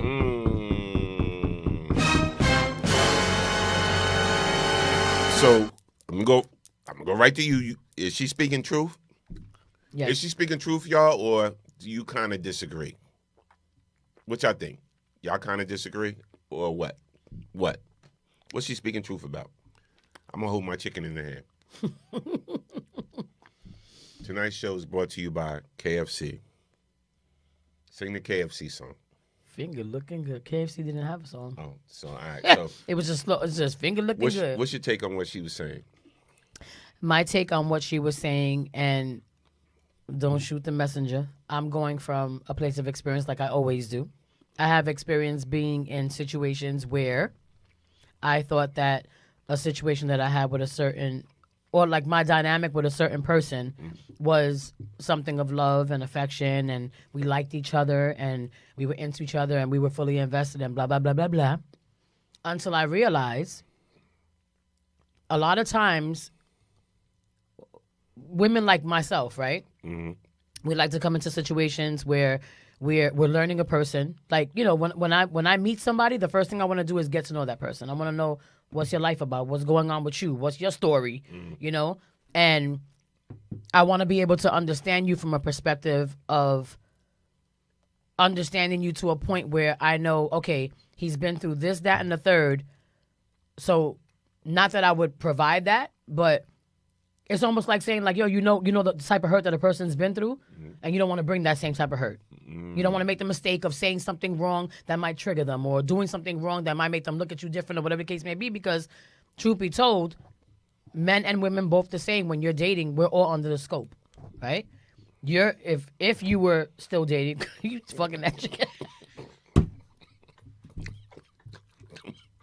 Bring it. Yeah, that chicken up.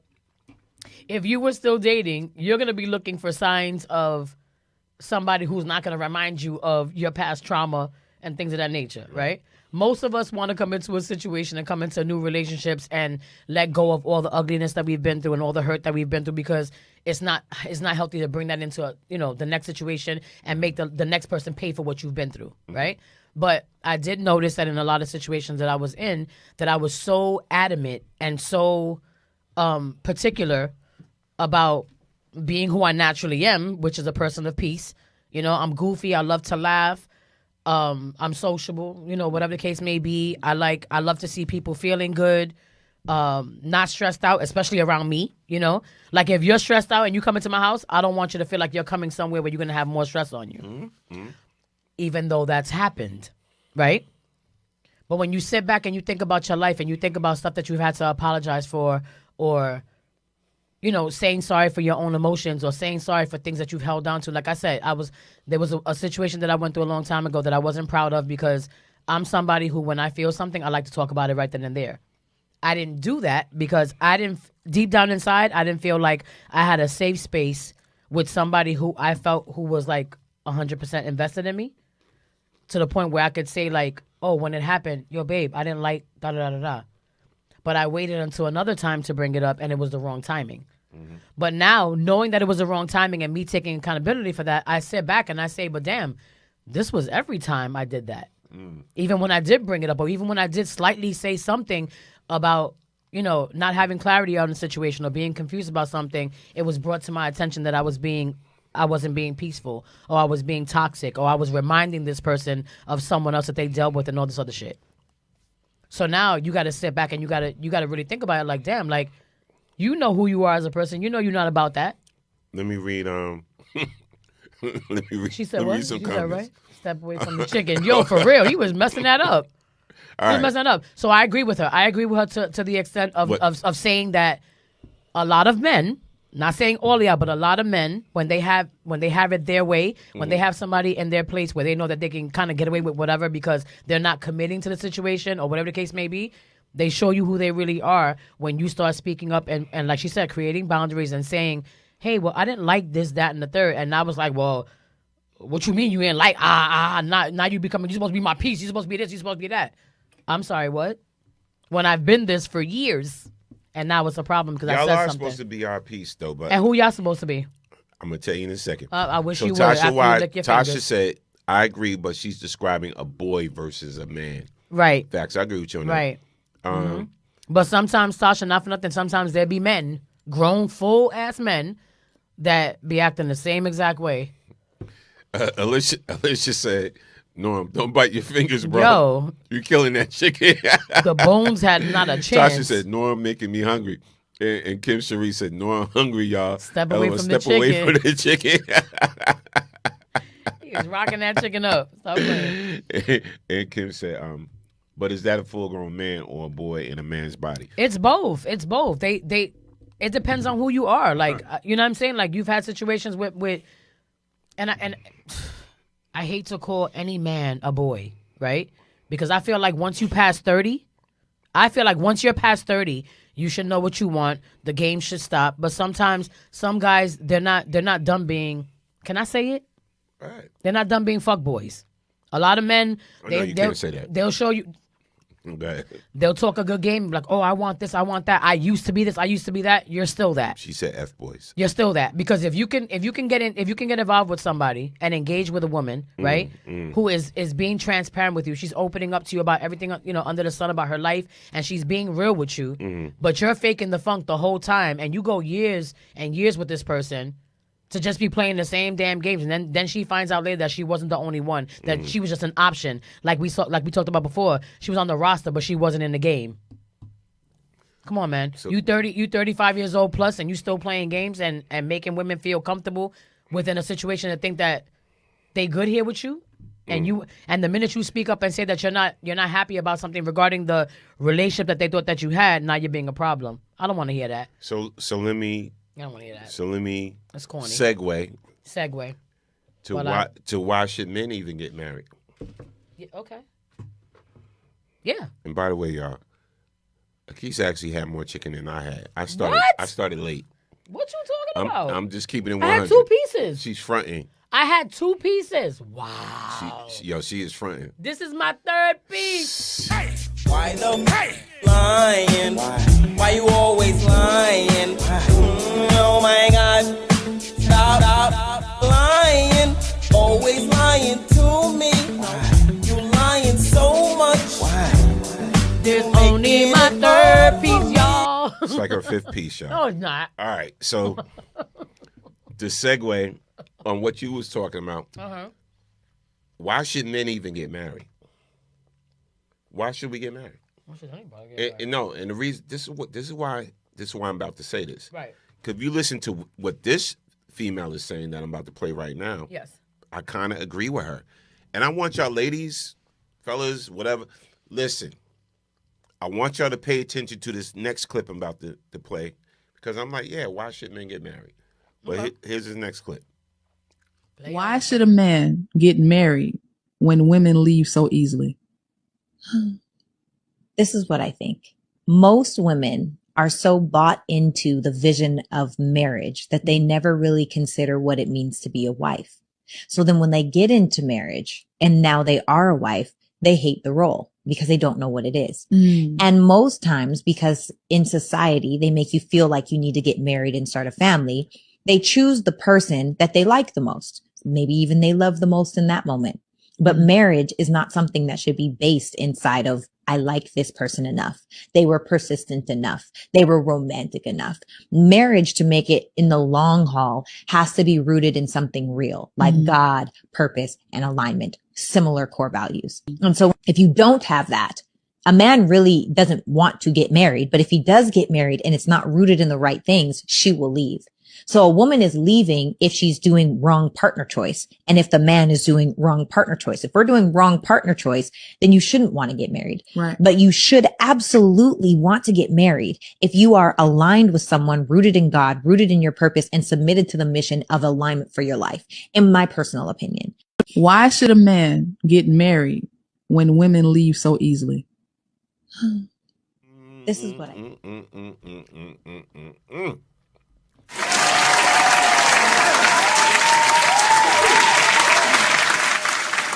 Okay.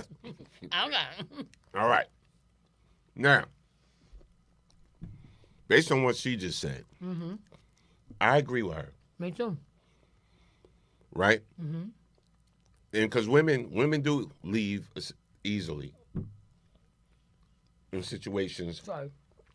No, they do. We don't leave easily. We check out easily. No, but y'all check out. Y'all check out, right?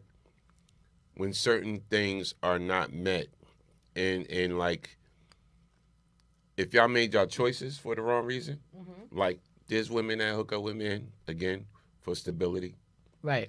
For financial reasons, yes. For just sexual reasons, and that's it. And that's never right, right? Right.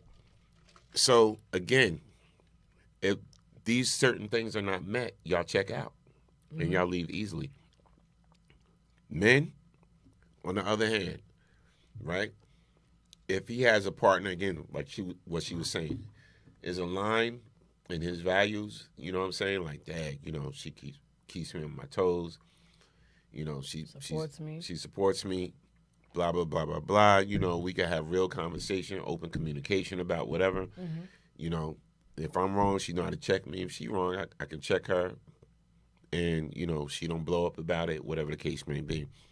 I've seen women leave situations easily, right? After they got married. So I don't know. I kind of agree with her. I think everything is situational, to be honest. You know what I mean? I think it depends on who you're dealing with, what the circumstances are. I absolutely, wholeheartedly believe that you should never marry anybody that you're not sure of.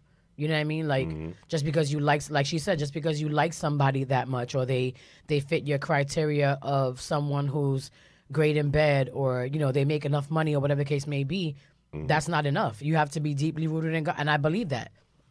You have to be deeply rooted in God and also be so aligned that you understand that even though this person might be too sensitive, or this person might be too passionate and express themselves a certain way, what happened to the days of, I was raised on outweighing the good and the bad. Nothing to me when abuse was involved was ever, there was nothing to outweigh. It's bad, you leave. But I was always raised on, you outweigh the good and the bad. Even, and I hate to bring it up, but Why Did I Get Married? When Janet was like, write down a list of everything that your man does and put the good and the bad, check them off, and really, really look at yourself and look at your situation and say, like, how much he does that you think is so bad, but what's all the good? Because, okay, yeah, he don't put the seat down when he goes to pee. Or he leaves his socks laying around, or, little like surface things like that. But for the average woman, and I'm gonna guess the average man, because I can't speak for y'all, I think everybody just wants a partner who is, respectful and loyal and faithful, and that they can be a safe space for each other, and can kind of be like your best friend. Like, who wants to be in a situation with somebody that they can't even like have fun with or talk to or lean on? You know what I mean? Like, when you're having a bad day, you don't want to come home with more nonsense. Listen, my thing is again, honesty. Just honesty is top of the list. Just for me. Communicate. I hate liars. Yeah, tell me what it is. Whether I'm wasting my time on absolutely. Just communicate. Absolutely. Situation. Let me read some comments. Absolutely. Let's see, Tasha Watson. Now y'all gonna fight over the chicken. We got 3 more pieces Kim left. says she's right though. Kim also said, Norm, you know me. LOL, just recently went out on a date. Phone conversation was okay, but in person, I felt like I was catfish. Oh, wow. See? Wow. And then Kim said, I sure did. Acting like I was going to the ladies' room. And Ubered right home?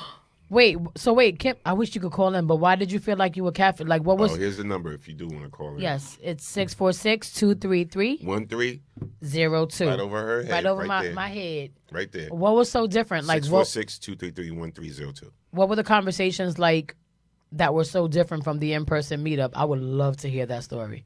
If you can call in if you want to. If not, you can put it in the chat and we'll read it. But I think that goes without saying with every with every situation. A lot of times, oh, she's calling. Hello, you're on Storm Warning Show, BKS1 Radio. Hold on, let me fix this thing. Keep talking to her. Hello. Hi, Kim. Can't hear you. All right, hold on. We're trying to. If you can hear us on the computer, give us 2 seconds. We're Hello? trying to fix the settings. Yeah, we gonna Hi, get you. I can't hear you, but okay, so I'm gonna turn the TV up so I can hear you. It's Kim. I'm sorry. Mm-hmm. Can you hear us? Oh, got you. Hold on. So okay, I met him in the supermarket. Was out shopping. Okay. And exchanged telephone numbers. The phone conversation, nice. Mm-hmm. But when we went out on a date, it was like every other word was, nah, I mean. Oh, wow. Nah, I'm saying. Nah, I mean. Nah, I'm saying. Yeah, but for real, though. Oh. Kim, can you hear us now? Nothing, can you hear us now? I can hear you now. Okay. Yeah, I can hear you now. And not for nothing, Norm, you know, well, this year, and I'm not afraid to say it, I'll be 58 this year. Okay. God bless. So meeting a man in that age range, still talking about, nah, I mean, nah, I'm saying, but I'm saying, though.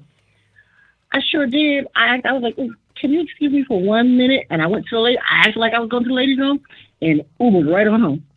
Wow. Wow. Did he try to contact you after that? He could not because I blocked him. Wow. Wow. As I was doing my Uber, I blocked him. No. She said on the way. So let me ask you this, if I may. Mm-hmm. What type of correspondence did y'all have before that? Right. That's what I'm saying. The phone conversation, we talked for like almost a week before we set up the date. So the phone conversation was like, what do you like to do? What do you like to eat? Because you know me, Norm. I'm a foodie. I want to eat. I want to know what you want to eat. I want to know what I can cook. I want to know what I can't cook. So the phone conversation was good. Where do you like the vacations? Do you like to travel? I swear to you, I feel you and this chicken. I can't. We got some chicken for you, Kim. I can't. Oh, no. Norm knows I will never touch that. Oh, okay. The last time I cooked for Norm, he had, what was it, Norm? Fried lasagna nuggets? Ooh. Oh, yeah. They was rocking. I love those. They was rocking. She don't play with her food, man. She came in to the station and bought different types of foods. She bought different types of chicken that she makes, different types of, and everything was good. Yeah. Delicious. But yeah. So like I said, Norm, you know me. I'm not one to go out on dates and stuff like that. Like I'm a homebody, but I'm like, okay, I need to get back out there. That kind of scared me where I want to go back in the house and put the covers over my head. I don't want to do that. Mm-hmm. But see, this is why, this is the thing I have with talking to somebody on the phone and just seeing a picture or whatever, like I said, I've been through the whole online dating when they had Match.com. I was rocking when they had Match and Black Planet. Yeah, I have Black Planet and MySpace. and both was bad experiences, right? There's nobody I met from Black Planet or Match.com that I've stayed in contact with before I got married. But Norm, I met this one in the supermarket. So you saw him first? Yes. and everything was good. And then, but once you went on a date, it was nah. I mean, word. I can't. Oh my Lord. We hadn't even ordered food yet. That's how bad it was. We hadn't ordered food yet, and I was out. That's terrible. That is so terrible. Yeah. So, hey, listen. Sometimes you got to take an L to find that win. You know, and that's real talk. Sometimes you got to take that L to find that win. Yeah, but how many L's? I wish you the best on. Thank you. Say that. I'm sorry. Say that again. Sometimes. What'd you say? Sometimes you got. How many L's? Yeah. Right. How How many? many L's? I get you. Yeah. How many? I got you. I understand. I get it. Because my feeling is this: men of a certain age should not be walking around with your pants hanging off your butt. Mm-hmm. No, I'm saying should not be in your vocabulary. Should not be in your vocabulary. Right. But it's like. But like I said, the flow conversation was totally different than it was in person. Right. Because even in the supermarket, and I have a funny way of talking to people in the supermarkets. I'm only 5'2 3/4. So when I need something off of that high shelf, I'll just find somebody kind of cute and be like, "Can I borrow your height?" Right. So you only 5'2", so that means you're a real shorty. Nah, I mean, you a real shorty. Nah, I mean. I knew he was. Yo, I swear on everything that I love, I knew he was gonna say that. If I could get $1 for every time. I'm just messing so with now you. You messing, look, so Norm, now you messing with your henny wings, right? Look, those henny wings was rocking. She made henny wings. Oh my god. Oh my gosh, I gotta try no. Yeah. So listen, you know we're gonna have to invite you on the Storm Warning Show. We're gonna have to have you come out here and bring some special wings. So. Not a problem, but I'm off on Thursdays now. So I get to catch you. Usually I was working. I was like, I want to catch the show. The show. And I'm like, but now that I have my Thursday nights off, I'm able to catch you. Well, you know where we at. And listen, for people have been texting me. It's like, y'all not on Facebook. Y'all not on Facebook. There's a reason we trying to wean off Facebook a little bit because they just been acting crazy. Like Facebook got all these new rules and all of that. So little by little, we trying to wean off of Facebook. And migrate towards YouTube. And next week we probably be on YouTube and Twitch. Yeah. And then the week after we probably be on YouTube and Twitch and Mixcloud and give y'all options. But yeah, Facebook is getting real crazy since this Trump situation. Yeah. Everything is getting crazy since Trump. Yeah. Absolutely. Yeah. So we trying to wean. If I stub my toe, I'm blaming Trump. He made me stub my toe. I see Alicia. Alicia's sitting there cracking up. She's sitting there cracking up. Yeah, she's sitting there cracking up. But listen, Diva, but, thank you so much. Thank you for calling. I'm glad to be able to come back on with you guys and keep up the good work. Absolutely. Real quick about the track star girl. Yes. Real quick, I spoke to someone who used to coach track. Mm-hmm. Right. And the response I got from was she was running wild. That's what I got. Because I was like, oh, she done clunked that girl in the head with that stick. Like, she lucky. I would have got him, beat the hell out of her with the stick. But he was like, she was running wild. Okay, so he didn't felt like she did it intentionally. No. So he felt like she didn't do it intentionally. Okay, all right. See, that's good to know because. Just for me looking at it, when I looked at it again, I was like, "Oh, dang, it do look like she clocking that girl in the head." Popping her, right? But that's what I said. But then I was like, let's watch that together, and he was like, "No, she's running wild." If he was her coach, he said he would have pulled her to the side after it happened, and was like, "What happened? What happened? What happened? What happened?" And then after the meet was over, he said him, the girl, and the team would have went and apologized. Right. So.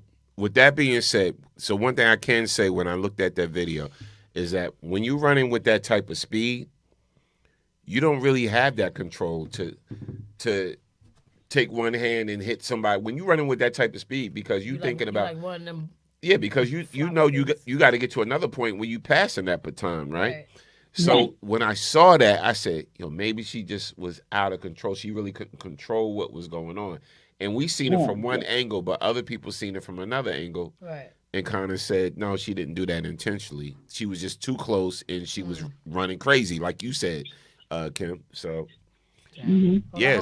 And he also said that the baton doesn't weigh that much. It wasn't that heavy. Like the batons are not that heavy. Right. They still hurt though if you hit somebody in the head with it. I don't know. She lucky because it would have been me. It would have been me on that track. Me and her, both of us would have fell. Hey, listen, listen, Diva. We appreciate you. Yes, we do. Thank you, love. Y'all have a good night. I'm gonna go back and finish watching you. You too. Norm. Yes. Don't touch the chicken. Nah, I'm hitting these pieces up. Back away from the chicken. Kiss gonna get me. I'm hitting those pieces. I'm good. Up. I'm full already. All right, Kim. All right. All right. Have a good night. Have a good night. Yeah, I can't call that situation. Funny. Yeah. I do want to talk about. I got one more about women. Oh, you saw the police brutality thing with the old 70-year-old dude, the Chinese dude. Crazy. Like, seriously, dude need to get. I don't know. I don't think we showed that last week. I'm not sure. We didn't. But dude need to get locked up. I think they need to lock the officer up because he was excessive. And this is a 70-year-old man right here.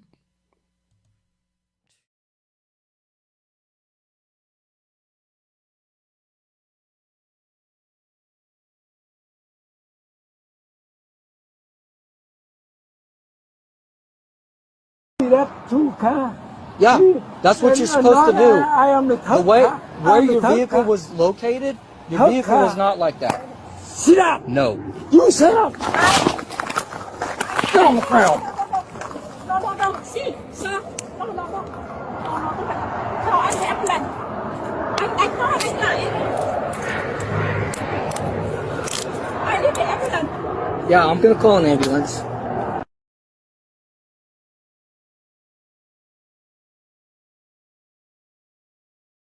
Officer, but like he said he's gonna call an ambulance. What was the point in you slamming him on the ground like that? Yeah, he didn't have to. Like he said, you shut up, but he was over here. He wasn't in your face. He didn't touch you. He didn't grab you. He didn't assault you. He didn't pull out nothing. He didn't pull nothing out. Yeah, Y'all doing too much as always. Doing too much as always. Yeah. Take dude off the force. Take dude off the force. Like 70 years old, whatever. Come on. Yeah. Listen. Oh man, I tell listen, it's getting crazy out there. Some people, but you know what? I read in the comments when I was doing that clip. Mm-hmm. Some people felt as though, well, the old man shouldn't have put his hands in his face because that's like he was about to assault him. He's 70. But I'm just saying. Give me a break. Like, stop. No. I'm not jacking that. Let me try. Why you take that piece Get of chicken? your ass down on the floor. Don't play with me. Get your all over the chicken. Pull my ass up. Get your ass you got up. Me? Wait. Okay. Oh, shit. Okay. All right. Look at this. Damn. Jesus, that was a whole AARP commercial. That was terrible. My knee hurt now. Somebody called out. Yeah, you said I'm heavy, right? Damn, I forgot how tall you are. You heavy. You got weight to you. I'm 223. That's Jesus the weight that Christ. the doctor. I'm 164. Where I'm going? I am 223 pounds. Sheesh. Any damn way. Buffalo soldier. You went the war of America. Sheesh, heavy. Kim said no. It looked like he was trying to the cop. Yeah, he said to him, he said, "You shut up," because he was talking over him. He trying to explain to him something about his car, and the police officer was talking over him. But my thing was, okay, he just said shut up, and he put his fingers up. He wasn't finna assault nobody. There was no reason for all that. That was mad aggressive. He flipped him over and slammed him on his face. He's 70 years old. I hate it here sometimes. Seriously, I do. And the last one, I'm gonna play this one because I know you like to talk about stuff like this. Me? No, you know what? Before I even go into the women reciprocate thing. Okay. Right? Before I even go into that clip. You saw the flight attendant that got fired for twerking? For twerking, yeah. Mm-hmm. Should she have gotten fired? This is what I want to ask y'all. Real talk. Should she have gotten fired? Because I saw it, and I see a lot of, you know what? I'm not putting nobody on blast, but I see a lot of flight attendants, when they're not working, they'll post up a clip or whatever like that. Mm-hmm. You know, to me, I look at it like it's promotion for the airlines. or whatever, or like flying could be fun. Oh, they're on their free time. Like, yeah, well, okay. but I look at it like flying could be fun. It ain't got to be so serious. Yeah. You know what I'm saying? But she got fired. So do y'all think she should have got fired? Here's a clip. She made headlines as the twerking flight attendant who lost her job after this video went viral. Now she's speaking out in an interview with our Amber Cogliano.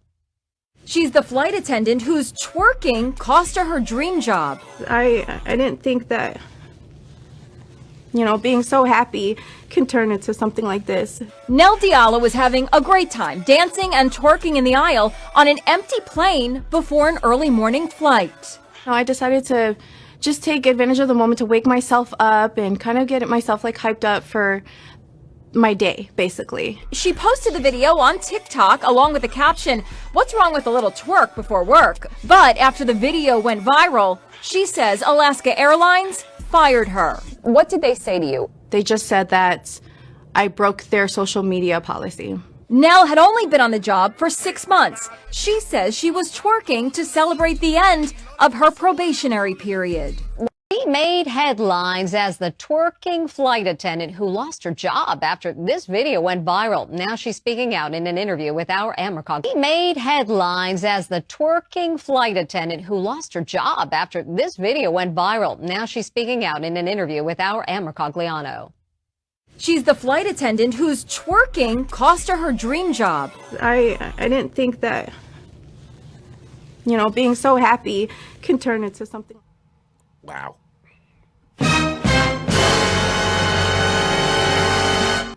Y'all, would you sit down? I'm so happy. It's wrong for me to be happy at the storm warning show. Get out. Oh my God. I didn't know.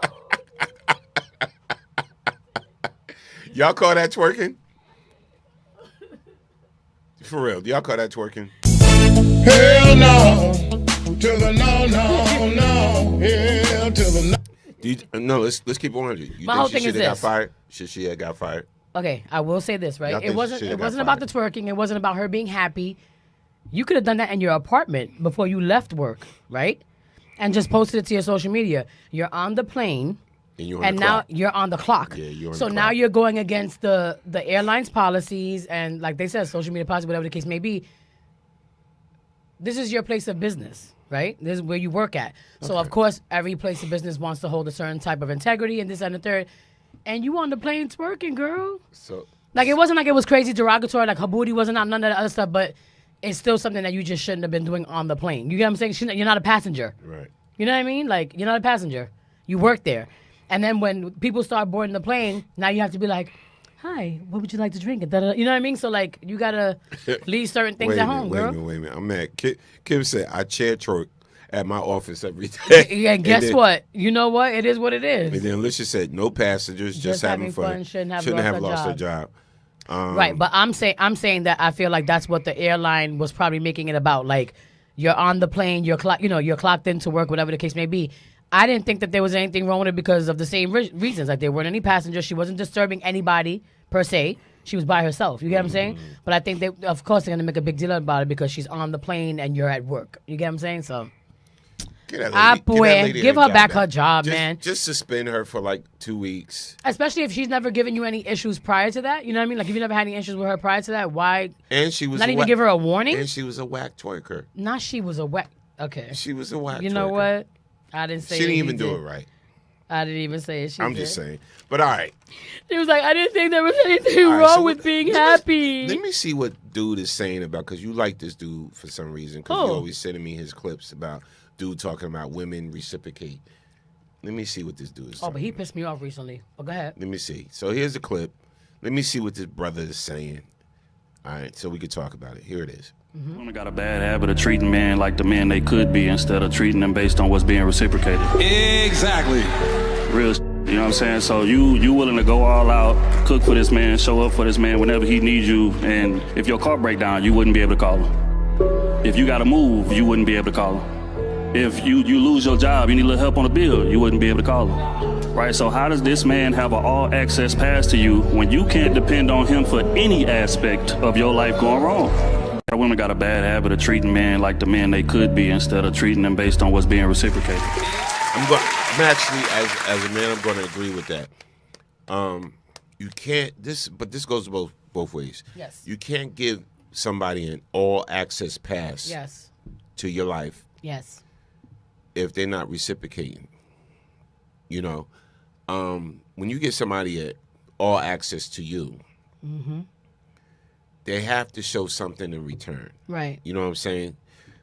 If they're not making you feel good about yourself emotionally, mm-hmm. physically, just totally letting you know that whatever you go through, I'm there for you. So if you call me, you got me. You know what I'm saying? If you need me, you got me. I'm gonna be there for you. If they're not giving you that or don't make you feel that way, then they shouldn't really have a sign. Yeah, but they shouldn't have an all access pass. You just give them a temporary pass every now and then. No, but and not even a temporary pass. Just it's what he said. Reciprocate the same energy. And I'm somebody who I'm very big on not matching energy, because I feel like people use that whole phrase, I match energy, as just, a moment to be petty. To say, well, oh, this person's being dumb, so I'm going to be dumb too. Or this person's being mean, so I'm going to be mean too. No. And I think we've all been in a position, I know I have. I've been in a position where I've tried to be that for a person. You know what I mean? Like to make myself available whenever I possibly could, or, to do nice things for a person, or to shell out certain things even when they didn't even ask for it, because I felt like if I'm on this end and I'm saying, I care about this guy, I love this guy, I see this guy, I value this guy, what's wrong with me sending somebody money for a haircut? Or what's wrong with me doing, just sending him a little something just because? Mm-mm. Or, I'm thinking about him, I want him to have lunch on me, or whatever the case may be. It doesn't necessarily mean that was reciprocated to me. You get what I'm saying? And then in that situation, I was left for less than that, or overlooked or left out for less than that. You know what I'm saying? Like the energy wasn't 1,000% reciprocated. And trust me, I've been there a couple of times, one time or two, and I've learned my lesson, which is why now even something good feels like a setup, and I'm not as open to just fall for the okie doke, so to speak. Like now it's like I'm gonna give you a run for your money now, because I don't trust nobody.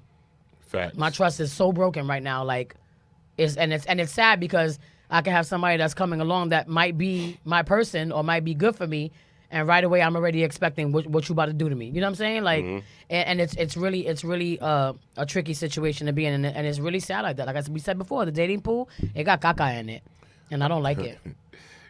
Kim Sharif said, "You can't be my king with you not using me like your queen." Absolutely. No, I get that it. part. I get it. That part. I get it. We gotta learn. I'm that. not a thing of convenience, sir. Right. So if that's what you want, then find somebody else, because it ain't me. All right, y'all. So I'm doing listen, that no more. April 8th Mhm. and April 15th, I'll be filling in. I will be the DJ and the karaoke man at Miller's L House. You gotta come up in North Plainfield. It's right. No, it's not considered North Plainfield. It's considered either Plainfield or Scotch Plains. Scotch Plains, right? But it's right on Route 22 next to Chick-fil-A. Right. The Miller's L House. Nice vibe. I went there last week, and we had a good time and everything. And I actually did. I don't usually do karaoke often, but I actually grabbed the mic. You and did? One of my friends did karaoke with me and That is everything. But funny. we had fun. But it's going to be a fun vibe.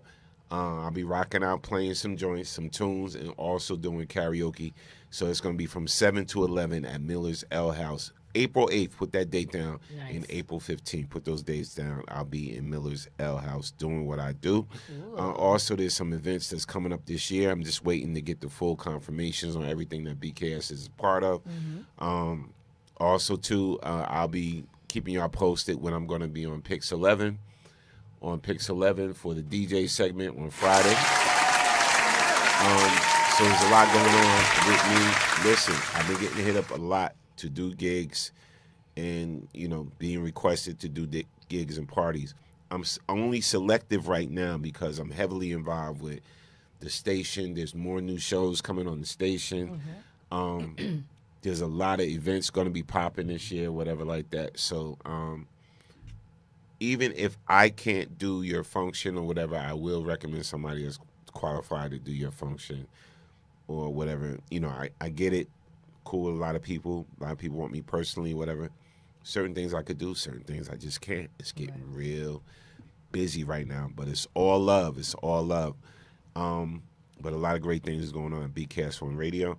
And don't forget, April 27th at NJ Pack, Tyrese is going to be doing his thing. And one thing I like about that brother, he can sing. Oh, yeah. And John B. And he's going to, and special guest is going to be John B. You know, another Blue Eye Soul singer is going to be doing what he does. So that's going to be April 27th, NJ Pack. You can get your tickets now at njpack.org. Yes. And I'll keep reminding y'all for next week's show, but we got some special guests coming through to the Storm Morning Show, right? Yes. On certain dates. We will keep you informed. Cannot wait for that. Yeah, we will let you know. We got some special guests coming on the Storm Morning Show. And that's what I love it. When certain people are in town or they're in the area, they will actually stop through. Mm-hmm. But, you know, if they can't stop through, we put them on virtually. Same thing for us. But it's always a special treat when they actually stop in. Yes. And everything. So just stay tuned to the Storm Morning Show. Again, I'm going to find out, too, what's going on with Facebook. Yeah. Whatever, because my account, I think because I'll be going at a lot of Trump supporters, they shadow ban me or they block me. If it's that, then that's why. That's what I think, because everybody else's show that's here at the station is able to go on Facebook. But it's okay. That's why we got YouTube and Twitch and all the other platforms. Let me see your hand real quick. What do I do? Everybody else's show except ours. You being bad on the internet. You're running that mouth. Norm does not care, yo. Norm is always in jail. Thank God it's just Facebook jail, but Norm is always in Facebook jail. Because he don't care. He be saying how you feel. That is what it is. Freedom of speech, right? Okay. I'm saying. How the hell you trying to shut down people's... Man, listen. Listen, That's it crazy. is what it is. But y'all just stay tuned, man. We will Y'all always keep it find locked. a way. We will share out the broadcast, right? How we always Shout out do. to Alicia. She said, good show. I appreciate what y'all do. Thank and you, we Lish. appreciate y'all, too. We appreciate you guys for tuning in. Yeah, and y'all just remember this show is never about us. It is always about you. Because you are the next best kept secret. We'll We see y'all love next y'all. Thursday. But again, stay tuned. We got surprises coming up. It's gonna be good ones. Coming you up. Don't And wanna listen, miss. You if don't you're wanna miss. if you're in the area, this show this week, I'm gonna be there. I'm gonna be in the building. I'm gonna be front row. I don't care about the comedians trying to crack on me or whatever like that, because I'll crack back. Oh Lord. I got jokes too, talent. The talent. I got jokes too, bruh. All right. Nah, but shout out to Big Mama. Badass will be in the Yes, building. love you, ladies. GL Douglas. GL Douglas. Just Cuzzo Pam. about to do her thing. Yes. Just Pam. Joanne Ashe. Joanne Ashe. B flat. B flat. Yes. Gonna be in the building this Saturday, March 15th at the AMC Jersey Gardens Movie Theater. Yes. It's gonna be off the hook. Get those tickets now. You can get your tickets at I can't even see It says this, the Cinema Comedy Series Women's Month edition. I'm sorry, at the AMC Jersey Gardens movie theater ticketed event only. No walk-ups. And we can't. It's at the bottom. Yeah, why they give me a flyer with it cut off? It's at the bottom, but we'll post it, and then if you guys want to get some Yeah. tickets, you guys can get But, some yeah, tickets. get your tickets. A lot of people getting tickets. We're gonna Follow GL Douglas. Follow Big Mama Bannon. Yes, yes. Talent. They should be posting up on their social media as well. Absolutely. And please go and support, man. They deserve it. No doubt, no doubt. All right, so we'll see y'all definitely next week, Storm Warning Show. Yes. BKS on Radio, and we'll keep you informed with everything that's going on. Also, I'm working a situation out right now with, I do DJ classes, a 6-month course, whatever. Very inexpensive for a 6-month course because I go in depth from the history where the equipment started with DJing and take you back to then to where it is now and get you current. And then once you complete the class, I give you about $5,000 worth of music. Nice. That's dope. You know what I'm saying? Nice little catalog to run with. Yeah, no, I give you a crazy catalog to run with and do your thing. So the class is inexpensive, but it may be a situation that I'm working on with the city right now, where you can register for the class and it will be free to you. Very nice. So and if that goes down, that would be held at the Plainfield Performance Arts Center on Park Avenue in Plainfield, New Jersey. and we're working on the situation. But until then, I'll be doing classes at the radio station, whatever, and that's just on Saturdays. That's on Saturdays, 6-month course where you come in on a Saturday for like 2 hours and you learning everything you need to know about DJing. All right. So dope. Yeah, and shout out to my past students from the last graduation that we had, whatever, because there's a couple of DJs that more than a couple that's doing their thing and they're out there making money now. Right. And I'm so happy to see them doing their thing and making money, and because it feels good that I helped them with a skill set. Right. So again, that's always dope. Yeah, no doubt. So once again, we'll see y'all next Thursday. Storm Warning Show. Peace and love.